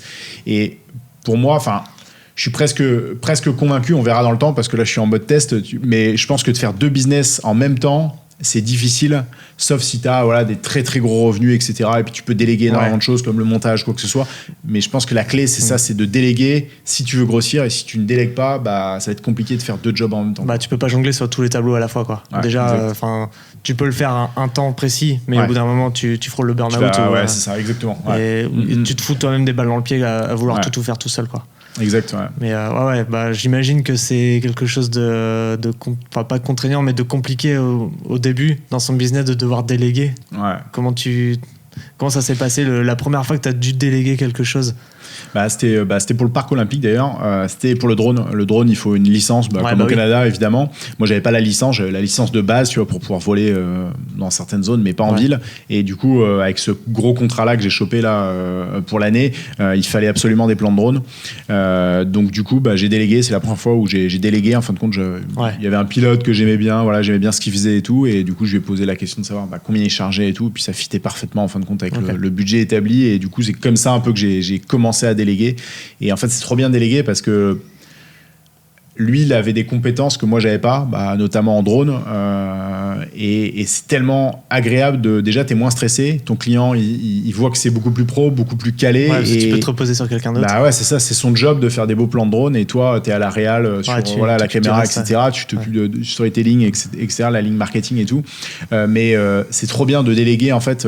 Même pour le matos, tu vois, je veux dire, on a installé tout le set ça paraît facile, mais c'est le cas. Mais je veux dire, c'est un peu le même délire qu'on pourrait faire auprès d'un client, quoi. C'est ça. Si tu chacun fais ramène tout la moitié. Seul, c'est ça. C'est compliqué de faire tout seul. Tu peux le faire au début, et c'est pas mal au début, mais si tu veux upgrade un peu, monter un peu en level productivité, faut déléguer, quoi. J'en suis sûr et certain. Tu peux pas gérer tout seul dans ton business, quoi. Clairement. Non, puis il y a tellement d'aspects parce que l'audiovisuel, ça porte bien son nom. Il y a audio et visuel. Tu peux pas tout faire, quoi. Tu peux pas t'occuper à la fois de l'audio, du cadrage, de l'étalonnage, du montage, du mixage audio. En plus de ça, écrire le script, gérer les clients et tout ça. C'est ouf quand même le boulot c'est pas pour nous jeter des fleurs ou quoi, mais le boulot quand même qu'on fait avec du recul. C'est énorme. Quand on fait des tafs freelance et tout ça comme ça, je pense que ça peut durer quelques années, mais pas trop non plus. Au bout d'un moment, il faut apprendre à déléguer, à faire confiance aux autres, faire venir les potes sur des projets et tout. Puis on s'éclate beaucoup mieux quand on est plusieurs, quoi. En plus tu t'éclates mieux, et puis ça te permet aussi il y a le côté business aussi, tu vois, ça te permet de décrocher des contrats qui sont un peu plus gros parce que forcément t'es plus auprès d'un client, c'est peut-être quelque chose, un gage de confiance. Tu vois, le fait qu'il y ait plusieurs personnes qui sont en charge du projet, le client il est peut-être un peu plus rassuré que si jamais il n'y a qu'une personne, parce que si ça repose que sur une personne et que pour X ou Y raison il peut pas le faire, ou que il y a ne serait-ce qu'un seul impératif, là le projet il est mort, quoi. C'est clair. Et le client il est déçu et tu le perds à vie. C'est clair. C'est clair. Puis tu sais, même je pense à ça, c'est plus la partie négociation business, mais tu as plus de force de négociation quand tu engage ton client en lui disant écoutez, ce projet-là, monsieur le client, on va devoir être à 5 personnes, un cadreur, un preneur de son, un ceci, un ingé son, un maquilleuse, quoi que ce soit. Et ton client, il est beaucoup plus engagé dans un projet comme ça que si c'est toi qui viens avec ton petit matos, tu sais, un peu le petit vidéaste, machin, qui va faire son truc et tout. En fait, ton client, il va... Je dis pas que tu peux pas être... c'est pas une question d'être bon ou pas bon, ça n'a rien à voir du tout, mais je veux dire, ton client, il va avoir beaucoup plus d'engagement quand tu es avec une équipe que quand tu es tout seul. Donc, tu peux aussi chiffrer beaucoup plus, quoi. Et puis, il va se sentir rassuré. En plus, Puis c'est con et c'est triste à la fois. Je sais pas si t'as vu ce truc-là traîner un petit peu il y a quelques années. C'est le mec qui arrive avec son petit boîtier devant le client versus le mec qui arrive avec la caméra RED, tous les machins et tout. Lui, il est pris au sérieux et l'autre pas du tout. Alors qu'au final, c'est le même métier. C'est ça. Il y a quasiment le même rendu aux yeux des clients qui s'y connaissent pas. Le rendu est quasiment le même sur une vidéo. Après, il y a que les yeux aguerris des gens qui sauront faire la différence sur un rush qui est tourné en RED et un autre en Sony ou en Canon. Mais après, c'est vrai que s'entourer, c'est important parce que ça permet d'apprendre à déléguer aussi. Donc ça, c'est bien. À fond. Puis t'apprends plein de choses aussi, tu ouais, vois. des autres aussi. De toute façon, comme tu dis, on a tellement de casquettes en tant que vidéaste ou photographe. T'as tellement de casquettes, le son, la colorimétrie, le tournage, la post-production, le storytelling, un peu de marketing. T'as tellement de casquettes qu'il y a un moment donné où si tu veux évoluer en termes de qualité de production, bah, il faut que tu délègues. Ouais, il faut arrêter de faire des trucs. Bah ouais, c'est ça. Moi, je pense, après, j'en sais rien, tu vois, je le dis comme ça, mais si jamais je devais déléguer quelque chose, ce serait le montage. Ok, ouais. Moi, j'adore me consacrer à la captation, la prise d'image, tu vois, ou faire des photos et retoucher moi-même mes photos, ça j'aime bien, mais je consacre beaucoup de temps au cadrage, à soigner mes cadrages et tout ça. Si je devais déléguer quelque chose en premier, ce serait le montage, je pense. C'est clair. Ou alors la colorimétrie ou des trucs comme ça. Ouais, c'est ça. Bah ouais, parce que t'as des gens, un coloriste, clairement, il va être meilleur que toi. Ouais, mais clairement. C'est son métier, c'est un spécialiste. C'est... Tu vois, on parlait de la spécialisation. Bah, ouais, aujourd'hui, si tu veux devenir bon dans un seul domaine, bah, mets-toi par exemple que dans la colorimétrie, tu vas être au final le meilleur dans ton domaine ou l'un des meilleurs. Et puis après, tu trouveras toujours du travail. Ah, mais ça, c'est clair. ça, c'est clair, quoi. C'est la spécialisation, quoi. Après. Ça revient un peu à ce qu'on disait avant, quoi. C'est ça. Donc du coup, toujours dans l'aspect stratégie, business de ton entreprise, au niveau des tarifs, est-ce que tu as appliqué toujours les mêmes tarifs? Comment tu t'es basé au départ pour tarifer tes prestations? Est-ce que ça a évolué au fil du temps quand tu étais au Canada? Et puis est-ce que tu avais fait une sorte d'évaluation du marché quand tu t'es lancé? Alors, ouais, mais mes tarifs ont évolué et surtout, je me suis toujours dit, en fait, en me lançant, même si au début, j'avais pas de formation marketing, mais je m'étais toujours dit, OK, il faut que si je me lance là-dedans, il faut que je gagne bien ma vie et mieux que si je travaille pour quelqu'un et que je suis payé. Parce que si tu travailles pour obtenir la même chose que ce que tu fais avant avec un taf où on t'embauche, en fin de compte, il n'y a pas d'intérêt, en fait, quoi, tu vois. Bah non, parce qu'en plus, tu consacres plus de temps à la vidéo. Exact, ouais, tu consacres beaucoup plus de temps, tu as une charge de stress, tu as une charge de vie, de chercher des clients, plein de trucs, tu vois, ce que les vidéastes ou photographes connaissent au quotidien. Et j'estime que tu dois être bien payé et très bien payé pour tous ces jobs, d'une part. Et en plus de ça, si tu travailles à ton compte, si tu es entrepreneur, il faut que tu gagnes bien ta vie, pas un salaire, tout simplement, quoi. Non. Donc, tu vois, j'avais un peu cet esprit-là de me dire, OK, il faut que je gagne bien ma vie. Et l'idée, c'était tous les 2-3 contrats, j'augmentais un petit peu mes prix. D'accord. C'était un peu une stratégie un peu. D'ailleurs, il y a plein de vidéastes mariage qui appliquent cette stratégie de tous les 3 mariages, t'augmentes un peu ton prix. Ah ouais. Et ça te permet. Ouais, j'avais lu ça, je sais plus si c'est Jérémy de The Quirky, tu sais, Jérémy et Béatrice. Je crois que ça vient d'eux. Je me trompe peut-être, qui est de Bordeaux aussi d'ailleurs. Et je crois, je dis peut-être des bêtises, mais il disait qu'en gros, il fallait dans le mariage, en tout cas, évoluer tous les 3 prestations. T'augmentes un peu tes prix, puis ça te permet après d'obtenir, notamment comme The Quirkies, qui aujourd'hui ce qui sont l'identité qui sont aujourd'hui. Ouais. Donc voilà, c'était un peu d'augmenter à chaque fois mes prix, et puis surtout de me dire que moi je veux définir mon salaire à tel prix. Tu vois, en post-production, moi je suis à $100 de l'heure, enfin 100, tu vois, je suis encore au Canada, mais 100 € de l'heure. Et moi je veux gagner 100 € de l'heure. Alors bien sûr tu déduis les charges, etc. Ouais, bien sûr, mais tu vois, c'était ma base de me dire, ok, je veux gagner ça, et c'est pas l'inverse, c'est pas ton client qui va décider du prix pour toi. Et si ton client s'il a un besoin spécifique et qu'il a tel budget, c'est à toi de revoir le truc à la baisse. Exact. Par exemple, je sais pas, il te demande une journée complète de tournage et tel rendu pour tel prix, et tu lui dis non, c'est pas possible, moi je peux vous proposer ça, mais pour ce prix-là. Exactement. Voilà, faut revoir toi ta prestation à la baisse, mais pas lui son prix. Enfin, pas te dévaluer toi, mais pas te dévaluer toi. Ouais, c'est ça. Ouais, c'est ultra important de. C'est mais toi au départ, cette stratégie, elle est compliquée à adopter parce qu'on l'a pas forcément en tête, quoi. Et puis tu débutes, donc du coup, t'as pas non plus de poids par rapport à tes images, la qualité de contenu que tu peux produire. Ouais, c'est ça. On a pas de recul, tout simplement. Ouais, t'as pas de recul, donc forcément, c'est normal aussi de faire des tests. Tu vois, c'est un peu comme le chirurgien, 1500. Il y en a peut-être certains qui vont se dire, ah ouais, c'est déjà pas mal, 1500 pour commencer. Ce qui est vrai, ce qui est cool. Ah ouais, c'est clair. Moi, mes premières prestations, elles sont loin d'être à 1500. Voilà, tu vois. J'ai fait des trucs à 200, 300 balles. Voilà, tu vois, c'est ça. Alors qu'au final, quand tu analyses le truc, 1500, c'est rien du tout, parce qu'au final, tu déduis tes charges, tu déduis ton matériel, tu déduis ton temps, tu déduis tout ça, surtout les projets au début. Tu mets énormément de temps, je trouve, en post-production. Tu passes encore plus de temps. Moi, aujourd'hui, il y a des projets que j'arrive à réaliser en une journée, des gros projets. Ouais, parce que t'as des automatismes. Voilà, t'as des automatismes, et voilà. Et au début, c'était pas le cas. Je mettais 40 heures, 50 heures pour des projets, et il faut que tu sois bien payé, parce que si tu gagnes 3 € de l'heure, c'est dommage, quoi. C'est le ratio temps et argent qu'il faut arriver à quantifier. Ça, c'est compliqué, parce qu'en plus, vu qu'on fait un boulot passion, on a tendance à mettre plus de temps que prévu. Souvent, c'est le cas. Ouais, c'est clair. Pour les projets qu'on fait, donc c'est clair. C'est très très compliqué.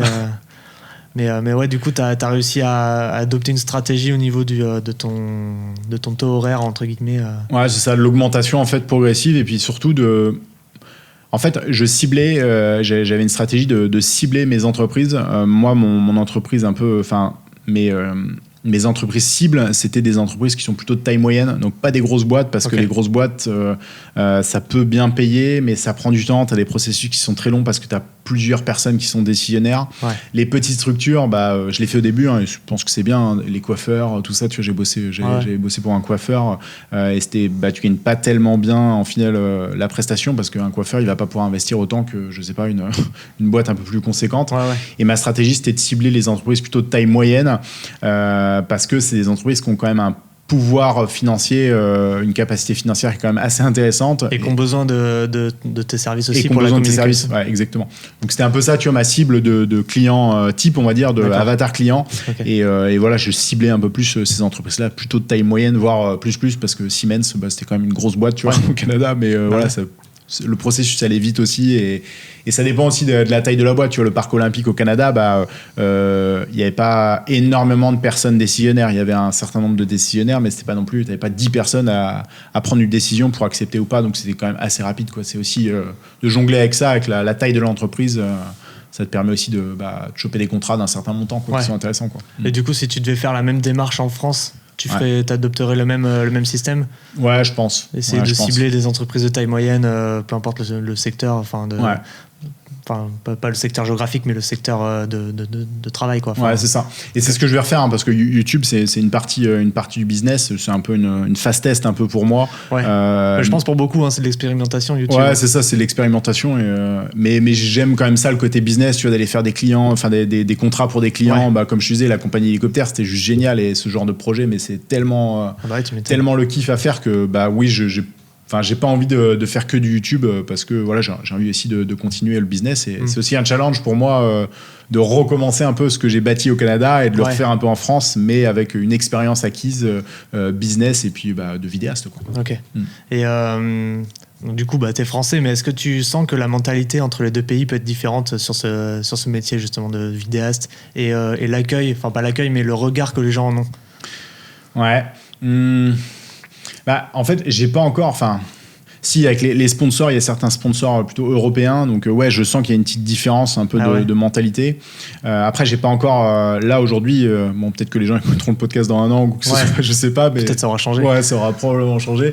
Je pense qu'il y a une différente ouverture d'esprit. Comme je disais tout à l'heure, au Canada, on te demande pas ton diplôme, on te demande quitter ce que tu fais dans la vie, ce que tu aimes faire, et puis voilà, montre-nous ce que tu sais faire, et puis on en discute, tu vois. Donc il y a un peu cette mentalité aussi par rapport à la vidéo, peut-être qui est un petit peu plus ouverte. Mais après, je pense que la négociation business, c'est la même, tu vois. Je veux dire, une boîte qui a pas de budget, tu n'arriveras pas à choper de contrat avec, que ce soit en France ou au Canada, c'est, je pense, la même chose, quoi. Après, je m'avance peut-être, hein, tu vois, mais je pense que c'est une question de besoin et de. Ok. C'est ça. Je pense que c'est une question de. Ouais, c'est ça. C'est une question de besoin. Si tu cibles pas une entreprise qui a un besoin spécifique, et surtout, ce client-là, si tu peux lui apporter une solution à sa problématique, c'est comme ça en fait que tu vas décrocher un contrat. Si tu cherches à donner une solution que le client n'a pas besoin parce qu'il n'a pas de problème ou quoi que ce soit, tu choperas pas de contrat, quoi. C'est ça. Puis c'est le plus important aussi. Enfin, c'est le cœur du métier. C'est ça. Faut pas l'oublier, quoi. C'est de créer du contenu pour que le client arrive à choper des nouveaux clients. Exactement. En gros, t'es à son service pour que lui, il arrive à grossir, en fait. Exactement. Ouais. C'est ça qu'il faut avoir en tête. C'est pas seulement créer des images. Ouais, c'est ça. C'est d'analyser son terrain pour apporter, pour embellir son image, quoi. Ouais, c'est ça, exactement. Pour que lui grossisse derrière, quoi. Ah non, c'est ça, c'est stratégie marketing business, quoi, clairement. Donc tu me conseilles à beaucoup de monde de se former en marketing, alors. À fond. Et il y a des livres, des formations même. T'as les livres, c'est un peu les poteaux. Je leur fais de la pub là dans le podcast, mais c'est les vidéopreneurs, Antoine et Guillaume, et ils ont une formation qui est super. Moi, c'est Antoine qui m'a formé avant qu'il crée les vidéopreneurs. On était copains, et du coup, il m'a formé en marketing. On est toujours copains d'ailleurs, mais et voilà, ils apportent de la valeur, et tu vois, ça fait partie des entreprises, on va dire, qui peuvent t'aider clairement en business. Et il y en a plein d'autres, hein. Après, t'as plein de gens sur YouTube qui donnent des conseils. T'as les bouquins aussi, c'est un peu la base de tout, de lire plein de bouquins business, ça t'aide vraiment à évoluer, quoi, clairement, quoi. Ok.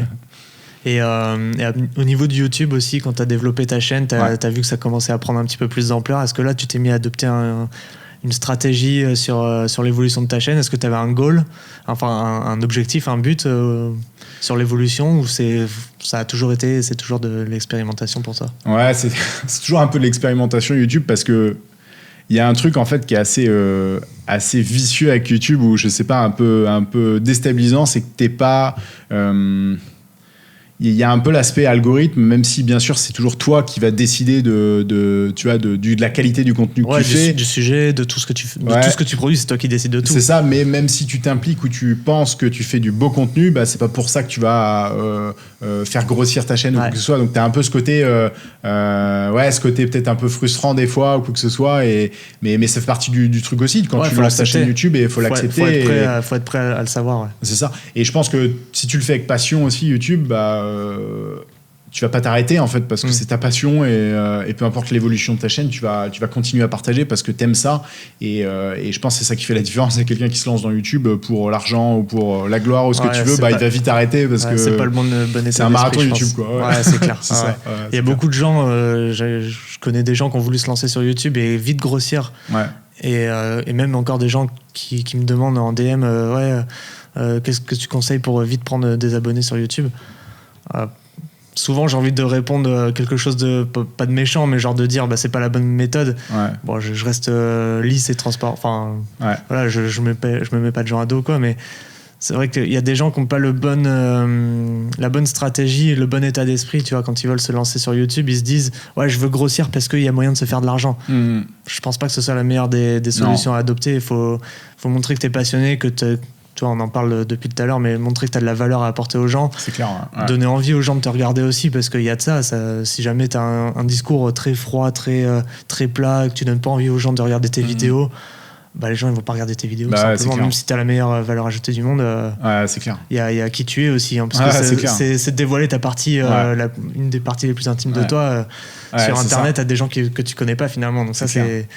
Et c'est un peu ça, tu vois, pour répondre à ta question de est-ce que j'avais un objectif? Oui, c'était d'évoluer le plus vite en termes d'abonnés, mais surtout de créer une communauté. Tu vois, c'était vraiment important pour moi d'avoir fédérer une vraie interaction, tu vois, vraiment d'interagir avec les gens, de discuter, que ce soit en message ou même en commentaire. C'était ultra important. Ça, c'était vraiment le socle. Bien sûr, t'as le chiffre en tant que tel, tu vois, mais ça, forcément, tu mais ça, t'en es pas décisionnaire en fait de ça, en quelque sorte, tu vois. Même si t'as envie que ça arrive, c'est pas pour autant que ça va arriver. Non, c'est ça, mais c'est pas pour autant. Si ça arrive, c'est bénéfique et ça motive pour continuer. C'est ça, c'est un peu c'est ce que j'allais dire, c'est que c'est une motivation un peu, tu vois, un peu comme là mon test. Ce que je fais, c'est que je fais pas du tout de business B2B, donc c'est que du YouTube, et le but c'est de décrocher des sponsors, parce que clairement aujourd'hui, sans les sponsors, c'est pas avec YouTube que tu vas gagner beaucoup d'argent, quoi. Tu vois, moi je gagne pour être transparent, je gagne 200 € peut-être par mois avec ma chaîne YouTube, tu vois, et là j'ai 17 000 abonnés. D'accord. Donc tu vois, c'est pas avec 200 € ni les liens d'affiliation, etc. C'est pas assez gros pour en vivre, quoi. Donc les sponsors, c'est vraiment le truc qui te fait vivre, on va dire, qui peut faire vivre une chaîne YouTube. Non, et c'est un peu, c'est ça. C'est ça qui est bien de mettre à plat, parce qu'il y a beaucoup de gens qui sont pas conscients de ça. Ils pensent que quand tu arrives à 10-20K abonnés, t'arrives direct à un salaire, un SMIC et tout, mais non, on en est loin, quoi. Tu vois, moi je suis à 3200 le jour où on tourne cet épisode. Je gagne entre 50 et 80 balles par mois. C'est ça. Et c'est rien, ça. Quoi. C'est que dalle. Quand tu vois le travail fourni pour une vidéo, déjà tu te dis cette vidéo pour un client, je la facture je sais pas, entre 700 000 balles par exemple, je dis une connerie, mais ça se trouve ça peut être ça. Mais quand tu vois que tu gagnes ça par mois, donc ça veut dire 4 vidéos dans le mois, tu gagnes même pas ce que c'est clair. Je pense que les gens ont compris où je veux en venir, mais c'est tellement dérisoire, quoi. Oui, c'est clair. Et c'est pour ça, comme tu dis, c'est un marathon. C'est un marathon, et un jour ça paiera, mais un jour ça paiera, c'est pas pour non, mais oui, pour pas avoir de l'espoir ou quoi, mais c'est que ça fait partie d'une stratégie aussi. Tu te montres, tu peux gagner des clients grâce à YouTube, et ça c'est quelque chose que tu vois, tu fais gratuitement, mais les gens ils peuvent faire appel à toi et te donner de l'argent pour notre prestation. Non, c'est clair. C'est une sorte de marketing comme peut l'être Instagram ou TikTok. Et puis encore une fois, c'est un job. YouTubeur au final, c'est un job. Alors nous on est peut-être dans un secteur de niche, donc forcément tes capacités d'évolution sont beaucoup plus petites voilà, peut-être le divertissement, ou même je compare avec les chaînes anglophones. Qui eux ont vraiment beaucoup plus d'audience déjà de base. Ça a beaucoup plus d'audience de base. Et puis surtout, tu vois, c'est aussi la différence un peu entre les youtubeurs francophones, vidéastes, photographes et américains ou même canadiens et autres, quoi, internationaux, anglophones. C'est que tu peux moins te nicher dans ton domaine, je pense, en francophone que en anglophone. Tu vois, en anglophone, il y a plein de gens qui se spécialisent uniquement dans l'éclairage et tout. Ils font que ça. Si tu fais ça en France, bah, ça va être compliqué. Sur du long terme, ça peut être compliqué parce que tu n'auras pas déjà la même largeur d'audience. Donc après, pour aller choper des sponsors, bah, ça va être plus difficile parce qu'avec, je sais pas, 5000 abonnés ou 3000 abonnés, bah, tu vas peut-être pas pouvoir choper des contrats qui te permettent de vivre sur du long terme, ou de manière ponctuelle ou quoi que ce soit, des sponsors intéressants.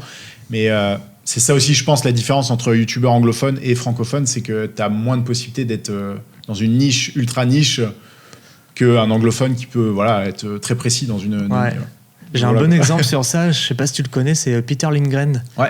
Lui, il est suédois. Et il a fait le choix de faire sa carrière entièrement en anglais. C'est stylé. Déjà, rien que l'approche quand même est ouf. Et même si quelqu'un en France a des bonnes bases en anglais ou quoi, bah, ça veut pas dire que c'est pas interdit de se lancer et de créer sa chaîne uniquement en anglais.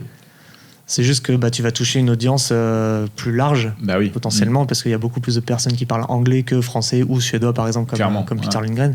Lui, il arrive, je sais pas combien il a d'abonnés, mais 1 demi-million, quoi. C'est big, un truc comme ça. Clair. Alors qu'en Suède, je sais pas si le public de niche vidéo est plus gros ou plus petit qu'en France, mais en tout cas, il est pas aussi gros qu'aux États-Unis, ça c'est sûr. Donc ce qu'il a fait, c'est gros respect pour lui, quoi. Parce que de fou. sortir de sa zone de confort, déjà au niveau du langage, par les techniques, matos, tout ça, trouver sa niche. C'est très très dur. C'est chaud, très dur, quoi. Le mec, il est chaud, quoi. Et je pense que c'est aussi sa stratégie à lui. On parle pour lui, il va falloir que tu l'invites. mais je pense que c'est ça aussi. Lui, il s'est peut-être dit, en effet, comme tu dis, en Suède, mon audience, elle est trop petite. Je pense que c'est ça. Je vais pas exister, quoi, en quelque sorte. Quoi, je pense que c'est ça. Il s'est dit, tiens, en anglais, je parle bien anglais, etc. Et puis, let's go, je me lance et... Puis voilà, il est ce qu'il est aujourd'hui et c'est trop bien, quoi. Grave. Ok, alors quelques mots sur la stratégie YouTube. On l'a déjà abordé tout à l'heure, mais on va creuser le sujet un petit peu plus deep, profond. Quelle stratégie t'adoptes sur tes vidéos quand tu crées tes vidéos, parce que c'est de manière quotidienne, pas quotidienne, hebdomadaire, c'est ça? Toutes les semaines, c'est ça, hebdomadaire, exact. Quelle stratégie, tu veux dire quoi comme comment se passe l'aspect création d'une vidéo? Est-ce que tu as une stratégie vraiment adaptée ou chaque vidéo t'adapte en fonction du type de vidéo que c'est? Ton processus de création, quoi. Mon processus de création. Je planifie énormément à l'avance. Là, pour donner un exemple, j'ai 3 vidéos de prêtes qui sont publiées, des fois 4 ou 5, des fois un peu plus. Je suis vraiment... j'aime pas en fait avoir cette pression de me dire mince, on est déjà jeudi, il faut que ça sorte dimanche, quoi que ce soit. J'aime pas trop ça. Donc je publie je crée énormément en avance. Il y a toute une grosse partie écriture. Tu vois, pour te donner une idée, mais j'ai l'autre jour j'en parlais avec Hugo Bouet, mais j'ai plus de 200 titres de vidéos qui sont écrits, tu vois. Alors juste le titre, tu vois, mais c'est des idées de vidéos. Mais c'est déjà énorme. Pas écrites, mais tu vois, c'est assez big. 200 idées, ça peut générer encore d'autres vidéos. C'est ça, derrière. exactement, c'est ça le truc, quoi. Donc tu vois, j'aime bien tout planifier à l'avance, j'aime bien écrire. C'est une grosse partie. Et en gros, pour créer une vidéo, j'ai mes idées, donc du coup, je vais piocher en fonction de ce que je veux faire. Donc là, je me mets un peu plus dans la stratégie matos parce que voilà, je trouve ça cool et c'est intéressant aussi de parler de matériel un peu, chose que je n'ai moins fait par le passé. C'est un peu ma stratégie 2023. Puis tu as l'aspect aussi revenu, affiliation, etc., qui rentre en ligne de compte. Ça te rapporte des revenus, donc forcément, ça te donne envie de continuer parce que au bout d'un moment, tu peux pas, comme on disait tout à l'heure, tu peux pas vivre avec tes 200 € de YouTube tous les mois. Donc c'est aussi, ça. Mais il faut faire ce qu'on aime aussi. Parce faut voir la valeur ajoutée pour toi aussi, c'est pas que du bénévolat. Exactement, c'est ça. Donc tu vois, tu as un peu cette stratégie-là, mais en gros, j'écris toutes mes vidéos. Alors, j'écris de moins en moins. Avant, j'écrivais vraiment, je scriptais tout comme toi, un peu, tu me disais, tu scriptes vraiment tout. Je continue à le faire. Au prompteur, j'avais aussi un prompteur au début, mais je le lâche de plus en plus. Et là, ça fait quand même plusieurs mois où je fais plus du tout de prompteur. Et je fais de plus en plus de bullet point parce que je trouve que je suis plus moi-même face à la caméra. Je perds aussi un peu moins de temps dans l'écriture. Tu vois, avant, je faisais vraiment du mot à mot aussi, comme ce que tu me disais tout à l'heure. Je faisais vraiment du mot à mot, et je me rends compte que ça te prend énormément de temps.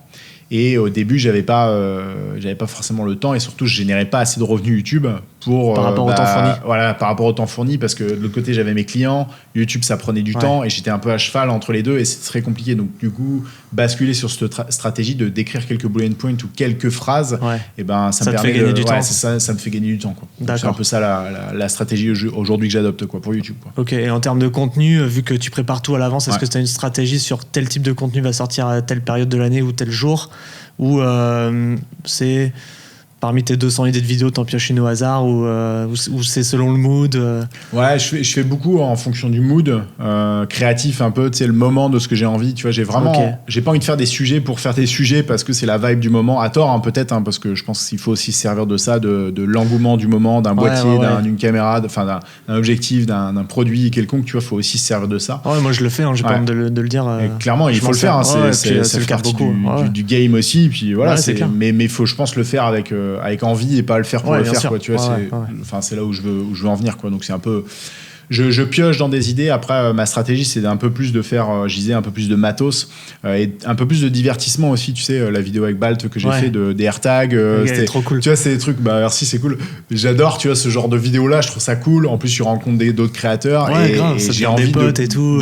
C'est ça. Ça fait grossir la communauté aussi bien que, créateurs que viewers aussi, quoi. C'est ça. C'est trop cool. Donc, tu vois, c'est un peu ça aussi la stratégie que j'ai essayé de mettre en place, tu vois, de rencontrer aussi d'autres créateurs et de faire des collabs et tout, parce que déjà c'est ultra enrichissant d'un point de vue humain, et c'est cool, je trouve. Moi j'adore, je suis un gros consommateur, comme on disait, de YouTube, hein, je le redis, mais j'adore voir les vidéos de deux créateurs ensemble, tu vois, et je trouve ça c'est trop bien. En plus, le fait de les rencontrer dans la vraie vie, moi, tu vois, Balt, je l'ai rencontré, toi je te rencontre aujourd'hui, de savoir que vous avez fait une collab ensemble alors que on se connaît, tu vois, maintenant, et je trouve ça cool, tu vois. C'est clair. C'est trop bien, ça fait justement grossir cette famille qui est YouTube, et puis même la famille vidéaste en sens plus général du terme, quoi. Non, c'est clair. Donc c'est vraiment trop bien. Puis ça fait partie d'une certaine sorte de stratégie, parce que lui, il va le repartager de son côté, ou un autre créateur, et puis sa communauté va venir vers ta chaîne, tout ça. C'est clair. Il y a du bon côté à en tirer aussi de ce côté-là. Non, c'est clair. Ah, mais c'est une bonne. Je trouve que c'est intéressant aussi de voir les choses comme ça. Et puis encore une fois, c'est aussi pour ça que je le fais, tu vois, c'est de rencontrer du monde et tout. On le dit souvent, un vidéaste, t'es dans ton coin et tout, à faire ton petit truc et tout, mais c'est cool quand tu rencontres du monde. C'est quand même c'est trop bien, quoi. C'est pas Grain qui disait sort et fais des vidéos. C'est ça, c'était son slogan, sortez et faites des vidéos. C'est ça. Rien que le fait de sortir, tu vois. Parce que tu peux faire des vidéos chez toi, hein. On fait du YouTube, on fait principalement des vidéos chez nous, tu vois, on sort pas beaucoup quand on fait des vidéos YouTube, et faut se forcer à faire ça, quoi. À fond, de plus en plus. Passer à l'action, pousser des portes, et c'est clair, quoi. Et du coup, en termes d'avance sur tes vidéos, tu me disais que tu étais à 2 à 3 vidéos, donc ça veut dire que tu as 2 à 3 semaines d'avance, c'est ça? Ouais, c'est ça. Là, j'ai 4 semaines aujourd'hui, au moment où on enregistre. On est le 15, c'est ça, 16, on est le 16, 16 février. C'est ça. Complètement perdu dans les dates, 16 février 2023. C'est ça, 82. 1900, c'est clair. Donc t'as 4 semaines d'avance. C'est cool, c'est confortable. Au moins, ça te permet de, comme tu disais tout à l'heure, de pas rusher au dernier moment pour te dire putain, il me faut une vidéo pour dimanche. Et surtout, tu vois, ça permet aussi de certaines choses. Après, c'est une anecdote aussi là que je vais raconter, tu vois, mais anecdote numéro 2. Anecdote numéro 2. C'est ça. Tu balances ton slogan anecdote numéro 2. C'est ça. C'est bien. En plus, il me fait mes transitions. C'est parfait. C'est ça. Je te fais tes transitions. C'est clair. Non, en fait, le fait d'avoir un peu d'avance comme ça là, ça permet aussi de rebondir. Tu vois, par exemple, là, il y a DJI qui m'a contacté. Alors, je vais raconter après le fond du fond de ce truc-là, pour produire une vidéo pour DJI pour le Mini 3. Trop bien. Donc je suis ultra content. La vidéo, je pense qu'elle sera déjà sortie, donc vous pouvez aller la voir sur la chaîne YouTube. Elle est dans la barre d'infos. C'est ça. Je m'avance parce que je sais même pas le résultat, ce que ça va donner. Mais ça sera trop bien. J'espère. On verra, mais j'ai 2 semaines pour réaliser cette vidéo-là. Donc voilà, c'est ultra serré. J'avoue. C'est un gros challenge, mais ça fait ultra plaisir qu'une marque comme DJI me contacte. Alors, je disais tout à l'heure qu'il faut pousser des portes, parce que moi, j'ai contacté DJI il y a 6 mois de ça, et j'avais pas trop de réponses, tu vois, on me répondait pas. Mais encore une fois, le fait de pousser une porte, ça en a peut-être ouvert une autre. Alors, ça a pris peut-être 6 mois avant qu'ils me recontactent pour me proposer un projet comme celui-ci. Ouais, mais au moins ils savent qui tu es. Voilà, c'est ça. Et peut-être que si j'avais jamais envoyé d'email, Ils auraient jamais su qui c'était. Ils auraient jamais su qui c'était parce qu'il y a plein de vidéastes, il y a plein de gens créatifs, et bien plus créatifs que moi d'ailleurs. Donc tu vois, au final, j'existerais peut-être même pas, quoi. Et le fait d'avoir poussé une porte, d'avoir envoyé un message, c'est peut-être ça aussi qui a fait qu'aujourd'hui j'ai la chance de pouvoir travailler avec une marque comme DJI, donc c'est cool, quoi. Alors tu vois, cette anecdote là par rapport à DJI, c'est que j'ai eu un peu un ascenseur émotionnel dans le sens où tu reçois un mail de DJI, tu dis waouh, trop bien et tout, et puis après quand tu vois que c'est un mini 3, je me suis dit mais ok, mais c'est pas top comme drone et tout, je veux dire, ça correspond pas à mon audience, ça correspond pas à moi, ce que je veux obtenir comme qualité de prod et tout. Ouais. Et en fait, j'ai pris le truc à l'envers, je me suis dit, mais en fait, c'est trop bien parce que ça te donne l'opportunité d'essayer de créer une belle vidéo avec ce que t'as. Et tu vois, ça rejoint un peu ce qu'on disait avant, c'est pas parce que t'as le meilleur, le Inspire 3 d'ailleurs, qui va, selon les leaks qu'on entend un peu droite à gauche, qui va sortir, c'est pas parce que t'as l'Inspire 3 que tu vas faire une super belle vidéo. Non, voilà, c'est ça. Fais déjà avec ce que t'as et voilà, c'est puis, ça. Aussi, on oublie pas mal cet aspect-là, c'est qu'il y a quelque chose d'important, c'est le storytelling. Ta vidéo, elle a beau avoir les meilleures images du monde, si l'histoire que tu racontes elle est à chier, ta vidéo elle sera à chier, quoi. Exactement. Ce qui est important, c'est ce que tu transmets en termes d'émotion, aussi bien visuelle qu'auditive, et tout ça s'inscrit dans une histoire, quoi. C'est ça, ouais. Donc, c'est pour ça que je pense que la vidéo est plus je l'ai vraiment mixé je l'ai vraiment basé sur le storytelling à fond. Et les images vont être, je sais pas, parce que tu vois, là elle est pas encore créée, la vidéo, tu vois, au moment où je parle, alors c'est à dire que toute la structure est écrite, le storyboard il est fait et tout, l'idée elle est là. Tu sais quoi, le jour où ce podcast sort, tu mettras en commentaire si l'idée que tu as en ce moment ça correspond à la vidéo finale. Ok. C'est clair, c'est clair. En fait, c'est plus d'un point de vue image rendu en drone, parce bien que sûr, tu sais pas trop. C'est pas un contrat qui me permet d'aller filmer, je sais pas, à l'autre bout du monde, en Islande ou quoi que ce soit. Tu vois, et je suis obligé de rester dans la zone parce que d'un point de vue budget, etc., ça me permet pas d'aller décrocher n'importe quoi, d'aller loin et tout. Donc du coup, je suis obligé de le faire dans la région avec les contraintes temps, les contraintes business, familiaux et tout. Donc du coup, c'est assez restrictif, mais c'est un bon challenge aussi pour moi de créer quelque chose avec ce type de drone là et proche de chez moi, quoi. C'est clair. Ma zone d'horizon, c'est la mer, l'océan juste à côté, donc 1 heure et quart de route maximum, quoi. Il y a des gens qui doivent faire 5 à 10 heures pour y aller. C'est ça, c'est clair. On peut s'estimer heureux quand même d'avoir un spot, c'est clair, tu vas aller à Arcachon ou Pila. C'est clair. T'as quand même une zone de ouf, quoi. C'est clair. Pour faire voler un drone, il n'y a pas mieux. C'est clair.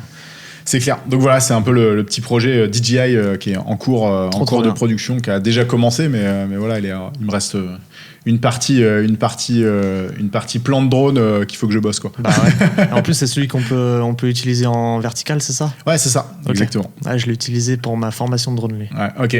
Et il est top. Franchement, il est top. Ouais. Moi, c'est pour ça que je suis passé par un peu un ascenseur émotionnel quand j'ai reçu aussi le produit.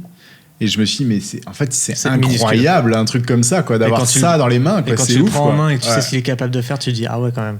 C'est ça. Les gars. Exactement. Franchement, moi, j'étais étonné. Quand j'ai reçu le produit dans les mains, je me suis dit, ah ouais, c'est quand même la folie, un truc que tu fous dans la poche, tu peux faire des images incroyables littéralement dans la poche, et avoir des possibilités créatives de fou. Et ça m'a tellement boosté, en fait, quand j'ai reçu le truc, je me suis dit, mais let's go, on va essayer de faire un truc beau, quoi, clairement. C'est ça. Et puis ça rejoint aussi à ce que tu disais tout à l'heure, le matos doit pas être un frein à la créativité. Non. C'est clair. Parce que c'est peut-être pas le meilleur drone du monde, c'est peut-être pas le meilleur capteur, la meilleure image, le meilleur sens des couleurs, mais c'est ce que c'est. Il faut juste prendre ça pour ce que c'est. Exact. Et s'en servir pour produire l'histoire qu'on a envie de produire, quoi. C'est ça. Ouais. C'est un outil, en fait. Tout comme un boîtier, tout comme un objectif, tout ça, c'est des outils. L'histoire, c'est notre cerveau, en fait, qui l'a créé. C'est clair. Et je pense que c'est le plus important, c'est ça, le storytelling, c'est la base du truc, quoi. Clairement, c'est le storytelling. De fou. De fou. Carrément. On va partir sur un petit jeu. Yes. Alors, petite anecdote me concernant, j'ai oublié les notes à la maison. Ah ouais. Donc du coup, ça va être que de mémoire. Ah ouais, pas mal, ok. Jeu, alors tu m'avais pas dit qu'il allait y avoir un jeu là, Nico. Là. Non, c'est l'effet de surprise. C'est bon ça. Surprise. Alors le jeu d'habitude s'appelle Tu préfères, je l'ai switché il y a 2 ou 3 épisodes de ça parce que j'ai envie de changer aussi. Ça va être ton ou ta préféré. Donc je vais te donner des petits thèmes, tu me dises ton ou ta préféré parmi ces thèmes. T'es prêt ? Okay. Ton film préféré ? Mon film préféré ? Waouh. Je précise, c'est que de l'impro, j'ai tout en tête, je crois. Donc si j'en loupe, désolé. Mon film préféré ? C'est dur quand même. C'est dur de dire un film préféré. Ou un qui t'a marqué. Un qui m'a marqué, ouais, mais c'est trop. Matrix. Okay. Matrix. Matrix, ça a été incroyable pour le storytelling, pour l'avancée technologique à l'époque des 360 qu'ils faisaient avec plusieurs caméras là, pour des photos. C'était fou pour l'époque. D'un point de vue filmmaker, là, c'est vrai que t'en prends plein. C'était les frères sœurs Wachowski, je sais jamais le dire. Bref, et c'est incroyable ce qu'ils ont fait. Le storytelling, les transitions, les effets spéciaux, tout est parfait en fait de ce film. Pour moi, Matrix, c'est début des années 2000. 1999. Ah ouais. 1999, Matrix, et je trouve que c'est le meilleur film de tous les temps parce que t'as tout en fait dans ce film-là. Ah ouais, grave. Toutes les transitions, quand tu regardes Matrix aujourd'hui, alors ça a un peu vieilli avec le temps, mais ça reste quand même assez stylé. Toutes les transitions sont ultra bien faites et le storytelling c'est deep en fait parce que ça te fait même te poser une question de te dire on n'est pas là dans la matrice en train de juste d'avoir des rêves et en fait t'es commandé par les robots, etc. Et tu sais, ça te fait poser plein de choses sur l'existence, sur Matrix. Ça t'a marqué quoi. Matrix, ça va. Ouais, c'était juste la première scène quand Trinity, là, tu t'attends à un film classique où t'as les flics qui rentrent pour choper quelqu'un, quoi que ce soit. Puis là, il se passe un truc de fou. Elle vole, tu comprends pas trop. Ensuite, elle disparaît dans le téléphone. Ils ont amené le storytelling à un point quand même. C'était incroyable. Le storytelling de Matrix, c'est un level incroyable. Matrix, je pense que c'est celui qui m'a le plus marqué. Ok. Ton réseau social préféré? YouTube. Ok. Ta couleur préférée? Le rouge. Ah ouais, ok. Il n'y a pas beaucoup de gens, je trouve, qui disent le rouge. Ah ouais, le rouge, okay. J'en ai plein. Ton plat préféré? Mon plat préféré... c'est dur, le plat préféré. La pizza. Ouais, j'aime bien les pizzas, ouais. C'est un plat. Margarita, c'est parfait. Ok. Ton youtubeur préféré? Mon youtubeur préféré... Français ou américain, enfin peu importe la nationalité. Ouais. C'est difficile de dire youtubeur préféré. Il y en a tellement qui font du contenu de quali de ouf que tu sais. Un qui te. Genre dès qu'il sort une vidéo, t'arrêtes tout ce que tu fais, tu vas regarder la vidéo. Je dirais. Ouais, je dirais peut-être Antoine Jensen, c'est un Français, enfin c'est un Suisse, et il fait du contenu, il publie un peu moins maintenant, mais il fait du contenu très documentaire et tout, et en plus c'est pas du tout mon style, tu vois, c'est pas ce que je fais, mais je trouve que ses images à chaque fois, son storytelling, elles sont incroyables. Je kiffe vraiment regarder ses vidéos à lui, elle me pose, elle me met dans un mood. D'accord. Je kiffe. Il t'emmène dans son univers. Ouais, il m'emmène dans son univers et je trouve que c'est un mec très très talentueux et qui est malheureusement pas assez sur YouTube, mais après voilà, il a ses projets pro à côté. Je connais pas, mais ouais, c'est ça. Antoine Jensen. Je connais pas, j'irai regarder. J'aurais pu dire, tu vois, Peter McKinnon et tout, mais c'est classique parce que c'est des mecs qui ont un. Mais ils donnent envie quand même. Ouais, ils donnent envie de fou, quoi. Mais voilà, c'est Antoine Jensen, je pense. Ok. Pas mal. Qu'est-ce que ta boisson préférée? Ma boisson préférée. On n'a pas un sponsor Red Bull là, non? Non. Red Bull. Il y a zéro sponsor. Il y a zéro sponsor. Je sais pas, ma boisson préférée, la menthe à l'eau. Ok. Ouais, menthe à l'eau, j'aime bien la menthe. Ouais. C'est rafraîchissant. Ouais, c'est ça. Bonne haleine et tout. C'est ça, exactement. Ta marque de boîtier préférée? Ma marque de boîtier préférée, là c'est Sony parce qu'ils répondent à mon besoin. Mais si demain Canon, Panasonic, Fuji sortent une caméra qui répond encore plus à mes besoins avec plein d'autres choses, ça sera une autre marque. Je suis pas attaché du tout à une marque, quoi, et j'ai pas envie en plus d'être attaché à une marque. Mais aujourd'hui c'est Sony, quoi, mais demain ce sera peut-être Canon, peut-être Panasonic, peut-être je sais pas. Qui sait, ok. Ouais. Ton objectif préféré? Mon objectif préféré? Ta focale préférée, peut-être plus. Ouais, tiens, les deux, ouais. Ta focale préférée et ton objectif préféré? Macro, j'adore le macro. Ok. Ouais, 90 mm, Sony 90 mm macro, c'est c'est mon favori, quoi. Et pourtant, c'est pas un objectif qu'on utilise beaucoup, hein. C'est quand même un truc un peu. Tu peux en fait l'utiliser. Tu pourrais même là faire de l'interview avec un macro, hein, ça marche, hein, mais. Après c'est pas forcément l'utilité, mais le macro, je trouve que c'est vraiment tu sais, c'est un peu comme le drone. En fait, le drone, t'obtiens des images aériennes qui sont assez spectaculaires, et en fait avec le macro t'obtiens exactement la même chose, mais un peu plus près, un peu plus près, quoi. Donc le macro c'est pas mal. Et après l'ouverture, tu veux dire? Non, c'est quoi l'objectif? T'as répondu un petit peu aux deux, quoi. Aux deux en même temps. Okay. Ta musique préférée? Musique préférée? Ton style de musique préféré? ou ton artiste préféré, enfin si jamais t'aimes bien un artiste plus qu'un autre. Je suis partagé entre deux mondes en fait qui se rejoignent. C'est Marilyn Manson que j'adore et Orelsan. Ah ok. Ouais. Ah ouais, c'est vraiment deux mondes. Ouais, en fait, mais tu vois, c'est deux mondes, mais pourquoi tu dis qu'ils se rejoignent du coup? Bah parce que en fait, quand tu regardes, un peu plus, ça se voit un peu plus dans le rap américain, mais le rap américain, bah ça vient un peu du métal. Tu vois, t'as un peu cette vibe, un peu de, tu vois, même tu le vois aujourd'hui dans certains courants musicaux que le métal, c'est un peu, je sais pas, ça ressemble un peu au rap dans certaines approches. Il y a des genres qui se sont entremêlés, hein. Enfin, même des groupes de musique. Tu regardes Linkin Park ou. Voilà, exactement. Linkin Park, c'est le parfait exemple. C'est le parfait exemple, tu vois. Et c'est un peu rap. T'as des albums avec Jay-Z, tout ça, et en même temps, et des bons riffs métal, tu sais, qui sont très, mais ça touche plein de monde, c'est assez. Et je trouve que c'est un entre-deux, un peu, entre le métal et le rap. C'est deux trucs que j'adore, quoi, métal et rap. Ouais. Ça marche. Ton lieu de vacances préféré? Mon lieu de vacances préféré, je sais pas si c'est un lieu de vacances parce que je vais pas au même endroit en vacances. J'ai jamais été d'ailleurs. Mon endroit préféré. Ouais, ton endroit préféré en gros. La Nouvelle-Zélande. Ok. Ouais, la Nouvelle-Zélande pour deux choses. L'expérience que j'ai vécue avec ma femme qui était unique. On était tous les deux pendant 8 mois en Nouvelle-Zélande à vivre dans un van.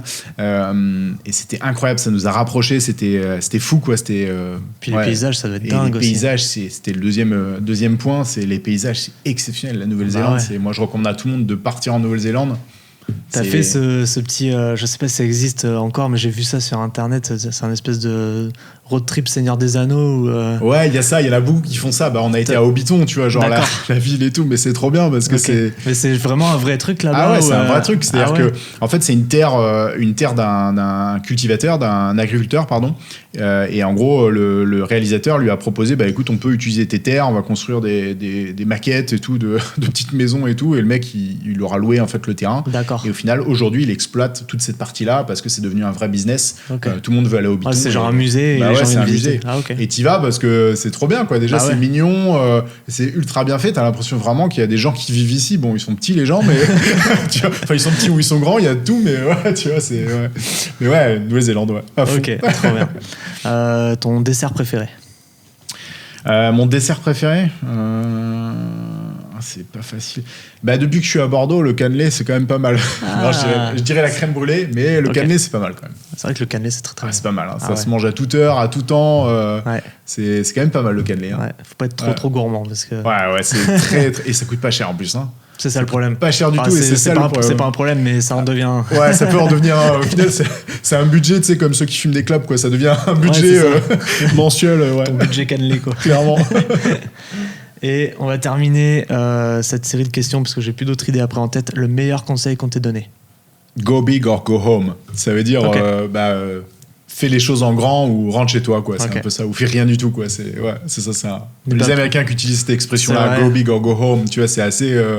Je trouve que c'est assez parlant en fait de se dire fais les choses à fond. Et puis c'est symbolique de beaucoup de domaines, peu importe ce que tu fais dans la vie. Je pense que tu peux le retranscrire. Toutes les personnalités, quoi. Ouais, c'est ça, à fond. Puis tu sais, ça, je sais pas, ça motive un peu ça motive aussi à prendre une décision, de savoir si je l'ai pas fait à fond, c'est peut-être que c'est pas pour moi, quoi. Tu vois, comme on disait YouTube, il y en a qui testent YouTube et puis se rendent compte que voilà, ça marche pas ou ça marche pas comme ils avaient envie, et puis ils arrêtent. Mais c'est pas grave, t'as testé et puis tu l'as fait à fond, et c'est ça le principal, c'est d'avoir essayé les choses, de s'engager. Je pense que le truc le plus important, c'est de s'engager, quoi. Ok. Dernière partie de ce podcast. On va continuer à parler stratégie. Est-ce que tu adoptes, une stratégie pour les années à venir pour ton business sur place? Parce que tu m'avais dit que tu faisais pas de B2B pour l'instant. Tu envisages d'en faire, j'imagine. Ouais. Qu'est-ce que tu envisages à l'avenir? Est-ce que tu as un business plan en France? Alors, je vais continuer YouTube, ça c'est sûr et certain. Parce que là j'arrive quand même à choper des sponsors qui sont intéressants et qui permettent de vivre en fait de YouTube, mais je vais clairement me remettre dans la partie business parce que je le disais tout à l'heure, c'est un truc que je kiffe, donc refaire en fin de compte, réappliquer la même stratégie marketing que j'ai mis en place au Canada mais en France, en conservant aussi, et là je l'ai pas dit tout à l'heure, mais je conserve aussi, je travaille encore avec des clients au Canada à distance avec quelqu'un qui travaille pour moi là-bas sur place, je délègue en fin de compte une partie du projet, et je vais clairement réappliquer cette stratégie en France. Donc voilà. Mais pour le moment, pour le trimestre 1, c'est objectif un peu YouTube. de faire que YouTube. Donc voilà, je suis très focus YouTube en ce moment et je kiffe ça. Et du coup, tu penses que t'arriveras à te dégager un salaire convenable sur YouTube si c'est pas déjà le cas? Ouais, là c'est déjà le cas pour là on est en mi-février et ouais, c'est déjà très très bien quoi, c'est déjà très très bien, donc j'en vis très bien, donc ouais, ça semble prometteur quoi, et c'est aussi un petit test aussi de me dire est-ce que avec moins de 20 000 abonnés, est-ce que je peux en vivre, est-ce que c'est viable aussi, parce qu'il y a aussi ça, hein, tu sais, les marques elles te font confiance parce que tu as un certain nombre d'abonnés. Il y a l'aspect créatif, mais tu as surtout le nombre d'abonnés. Ils voient plus les chiffres que le contenu en réel. Ouais. Et il y a plein de marques. Moi, je démarche énormément de marques. Hein. C'est pas les marques qui viennent à moi comme ça. C'est toi qui fais l'approche. Okay. Énormément. Il y a plein de gens qui pensent que ça vient tout seul et tout. Alors oui, quand tu as un certain nombre d'abonnés, en effet, ça vient tout seul. Mais au début, c'est pas comme ça que ça se passe. Ça, c'est une fausse réalité. Et je démarche énormément de marques. Et il y a plein de marques qui me disent clairement, bah non, t'as pas assez d'abonnés, t'as pas assez de vues.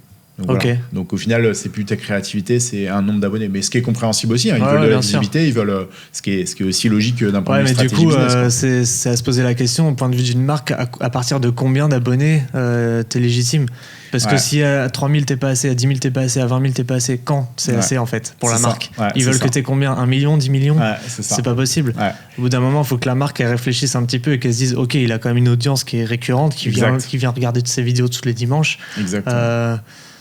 Envoyer le matos quoi, je sais pas. C'est ça, c'est ça. c'est quoi à dire comme ça, mais bah ouais, c'est clair. Et c'est pour ça que tu vois, DJI, je suis ultra content de travailler avec eux parce que bah j'ai que 20 000 abonnés aux yeux d'une audience internationale, c'est rien du tout. J'existe même pas, tu vois.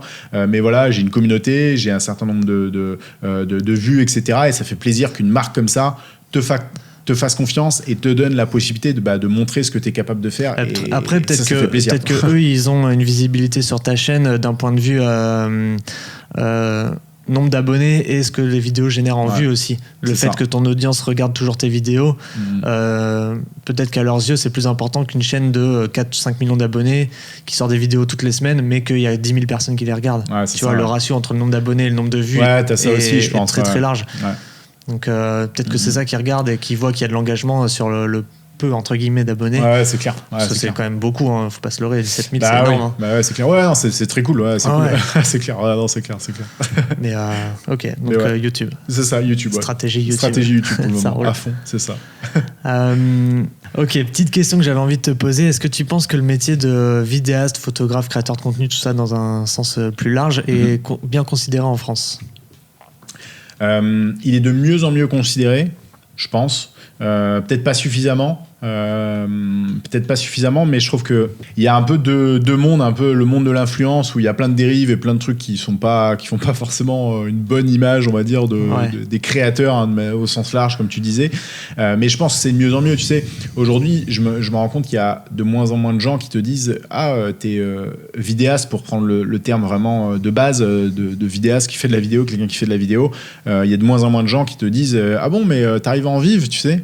Il y en a encore un peu, mais je trouve que ça commence à s'effacer. Et c'est vrai que moi, il y a 4 ans, là, quand je me suis lancé, en France, les gens... Bon, au Canada, tu vois, encore une fois, ils avaient une autre optique de ça, une autre vision de ça. Mais en France, il y a plein de gens, et surtout dans ta famille, mais c'est logique. Hein, t'as toujours peur pour les autres. T'as envie qu'ils réussissent, quoi. Tu vois, t'as envie de réussir, que ça se passe bien pour tes proches, évidemment, et tes amis. Et on me disait, mais mais t'arrives à en vivre, tu sais, un peu comme si l'artiste peintre, il pouvait pas en vivre. Bien sûr que si, il peut en vivre. Parce que c'est pas un métier, on va dire, conventionnel que les gens connaissent tous. Et ça sort un petit peu des cases dans lesquelles les gens veulent que tu appartiennes. C'est ça, école, tu fais une école de commerce, tu fais une école d'ingé, et puis après tu vas travailler dans tel endroit, et voilà, tu fais 40 ans de carrière là-dedans. Exactement. Et après tu as une retraite misérable. Et je pense que ça c'est ça, et ça a changé, ça, je pense, et même ça, on le voit de plus en plus, tu as plein de profils de gens qui sont ingénieurs et qui arrêtent du jour au lendemain et qui sont sur YouTube ou qui font ça parce que je trouve que c'est de mieux en mieux reconnu, je trouve, quoi. Ok. Ouais. Ça marche. Et puis même aux yeux des clients, ils sont moins réticents maintenant parce qu'ils savent que tout passe par la communication, que c'est maintenant la présence digitale, c'est quelque chose qui doit être un impératif pour toutes les sociétés. Exact. Ouais. Donc ils se doivent de connaître ce genre de métier, de savoir que des gens proposent telle ou telle prestation. C'est ça. C'est une ouverture d'esprit qu'il y a quelques années les gens n'avaient pas parce qu'il y avait moins de comment dire, il y avait moins de concurrence. Ouais, il y a moins de concurrence. Il y avait moins de concurrence, c'est ça que je voulais dire. Ouais, c'est ça. Et maintenant, pour être le plus concurrent possible vis-à-vis des autres entreprises, on se doit d'être le plus présent, quoi. Bah ouais, c'est clair. Ouais, ça passe par la communication, ça passe par tout ça. Ouais, c'est clair. Et puis aujourd'hui, tu l'as dit. Métier, quoi. Bah ouais, c'est ça. Et aujourd'hui, pour une entreprise ou une marque, la vidéo, c'est devenu un levier marketing incontournable. Il faut passer par la vidéo pour exister, pour continuer à véhiculer son image. Et il y a tu vois, je pense à Apple, notamment Apple, pour ne citer que, mais Apple, tout le monde sait la qualité des produits qu'ils vendent, etc.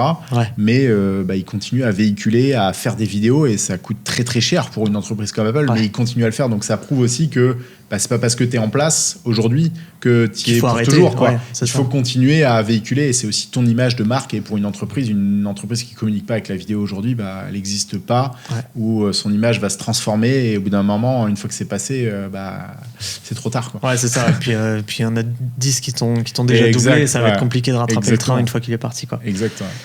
Dernière petite question avant de terminer ce podcast. Est-ce que tu as un petit conseil à donner pour quelqu'un qui souhaite lancer son business, adopter une stratégie pour augmenter son business, tout ça?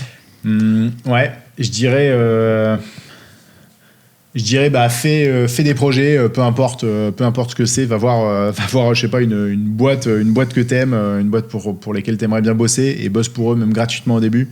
Moi je suis pour le gratuit, je l'ai fait au début et ça m'a permis de décrocher certains contrats que j'aurais peut-être pas obtenus parce que il faut, je pense, avoir la stratégie de se dire je vais faire du contenu gratuit mais en essayant d'obtenir un échange équivalent, c'est-à-dire que je sais pas, si tu vas voir un hôtel et que tu as envie derrière de travailler dans l'immobilier, c'est parfait parce qu'un hôtel c'est beau, un hôtel c'est bling bling, c'est une belle carte de visite, c'est une belle carte de visite et tu vas pouvoir t'en servir après pour chercher des contrats. Donc fais les choses, teste, fais-le, propose tes services, pourquoi pas gratuitement au début. Si tu arrives à avoir une rémunération, même petite soit-elle, c'est pas grave, mais voilà, fais les choses et je pense que c'est ouais, c'est ça. Je trouve que le gratuit, c'est la meilleure solution pour pouvoir faire ses armes parce qu'on peut se permettre d'échouer, entre guillemets. Mais si on part du principe maintenant de proposer quelque chose de payant, on a moins le droit à l'erreur parce que quelqu'un a engendré de l'argent dedans. Exact. C'est comme ça que je le vois et je pense qu'il y a d'autres personnes qui vont me rejoindre là-dessus. Clairement. Mais dès qu'il y a de l'argent qui est en jeu, le client, dès qu'il voit que tu fais une erreur, il va te finir à coup de fusil. Donc, c'est clair. Tandis que proposer du gratuit, alors il y a des gens qui sont ultra contre. Je peux comprendre le raisonnement. Il y a des gens qui sont ultra pour, je le comprends aussi. Il faut savoir nuancer entre les deux, je pense. C'est ça. Ouais. Mais le gratuit, carrément, on en a tous fait. Faut pas. Bien sûr. Faut arrêter d'être hypocrite. Non, c'est clair. Et puis tu sais, je veux dire. Il y a aussi une espèce d'idée reçue un peu de se dire que mais si il y a trop de gens qui font du gratuit, moi j'ai plus de place, ça va me piquer mon business. Tue le business. Alors qu'en fait c'est faux parce que quelqu'un qui débute, qui fait du gratuit, il va décrocher certains contrats avec certaines entreprises qui sont pas ta cible à toi en tant que vidéaste. Voilà, c'est ça. Donc de toute façon, tu sais, d'aller faire une vidéo pour le kebab du quartier, c'est pas ta cible, c'est pas avec un kebab que tu vas, à moins que tu fasses tu sois spécialisé dans les kebabs. Si jamais toi en tant que concurrent du gars qui fait du gratuit, si toi t'es arrivé à un stade où tu factures, je sais pas, on va dire 1000 € la journée et que lui il est à 100 € de la journée, le client que le gars qui fait du gratuit va facturer, il va pas pouvoir se permettre de te payer toi qui fais 1000 € la journée. Donc faut remettre les choses en perspective aussi et arrêter de comparer surtout les échelles dans lesquelles on évolue, parce qu'on n'évolue pas forcément tous à la même vitesse, ni au même... c'est clair. C'est pour ça que le gratuit, tout le monde fait un peu de gratuit, que ce soit pour des amis ou de la famille, ou que ce soit... Au final, il n'y a pas de mal à ça. Ça te permet de te tester, clair. Ça permet de faire plein de choses. Donc moi, je recommande à fond le gratuit et on le fait tous. Et tu vois, même avec YouTube, des fois, on a des deals. Alors, bien sûr, tu as du matériel, on t'envoie du matériel en échange. Mais voilà, qu'est-ce que tu cherches derrière à obtenir? Peut-être que ce contrat-là que tu as fait gratuitement en échange d'un matos, en échange de ceci-là, peut-être qu'il va te permettre d'aller décrocher d'autres marques de sponsors. C'est une stratégie. Donc, voilà, et que ce soit YouTube ou le business client, c'est la même chose au final. Ça dépend de où est-ce que tu es dans l'avancement de ton business. Moi, j'ai toujours pensé exact. Que le gratuit, c'était une forme de stratégie parce que ça peut forcément t'apporter quelque chose derrière. Faut pas le penser en mode je suis gentil, je fais du gratuit. Non, il y en a qui font ça au début, ils arrêteront très vite parce qu'ils vont se rendre compte que c'est pas bien pour eux. Mais faire du gratuit, mais il faut penser aux retombées que ça peut avoir derrière, tu vois, genre par exemple le podcast, faire du YouTube, démarcher un client qui a une très très grosse visibilité, mais le fait de bosser pour lui, toi, ça va te ramener quelque chose derrière. Ouais, exactement. Bah, dans ces cas-là, ok. C'est ça. Mais faire du gratuit pour, comme tu dis, le kebab du coin ou quoi. Oui, un certain temps pour te faire tes armes ou quoi, pour te lancer, pour apprendre des techniques, faire des transitions, prendre en main ton gimbal, tester un objectif, tout ça. Là, ok.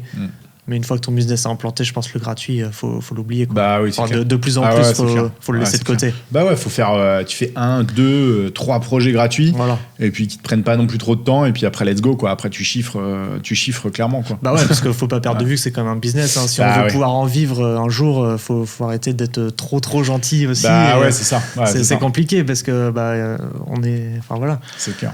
Petit mot de la fin pour situer un petit peu, si jamais tu as une idée, où est-ce que tu te vois dans 10 ans? Toujours sur YouTube? Ouais, toujours sur YouTube, ouais, je pense. Bah, en fait, je sais même pas si YouTube se voit dans 10 ans quelque part. Clair, ouais, c'est ça. Ouais, en tout cas, nous, on y sera. C'est clair. Où est-ce que je me vois? En fait, je me projette pas sur 10 ans parce que, je te dis, mes expériences de vie m'ont appris que voilà, il y a plein de projets que tu veux faire et qui se réalisent pas parce que voilà, tes envies changent, etc. En fait, où est-ce que je me vois dans 10 ans?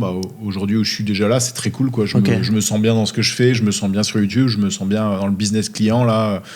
Voilà, c'est ça, la même chose en mieux, c'est ça. En approfondissant. Ouais, c'est ça, en approfondissant, exact. Je suis bien comme ça, quoi. Ok, trop cool. Eh bien, on va terminer cet épisode sur ces belles paroles. Yes. Merci à toi, Damien, d'avoir accepté mon invitation. Je mets bien entendu toutes les infos. Merci à toi d'avoir accepté. Et puis, je mets bien entendu toutes les infos de Damien dans la description. N'hésitez pas à noter ce podcast sur toutes les plateformes, liker sur YouTube. Faites ce que vous voulez, mais soutenez, c'est très important. Yes. Damien, je te dis à très bientôt. Merci à toi. Merci Nico, en tout cas, de m'avoir invité pour ce podcast. C'est très cool de m'avoir reçu. Ça fait un super moment. Plaisir. Et pareil. Et allez absolument mettre 5 étoiles là si vous êtes sur Apple Podcast à Nico et suivre sa chaîne YouTube aussi, c'est très cool ce que tu fais. Donc c'est du soutien là pour ce podcast, c'est du temps qui passe. Et franchement, merci à toi de m'avoir invité. C'est avec grand plaisir. Plaisir. Il y aura d'autres projets, j'en suis sûr. Yes, c'est sûr. Allez, à bientôt tout le monde. Ciao.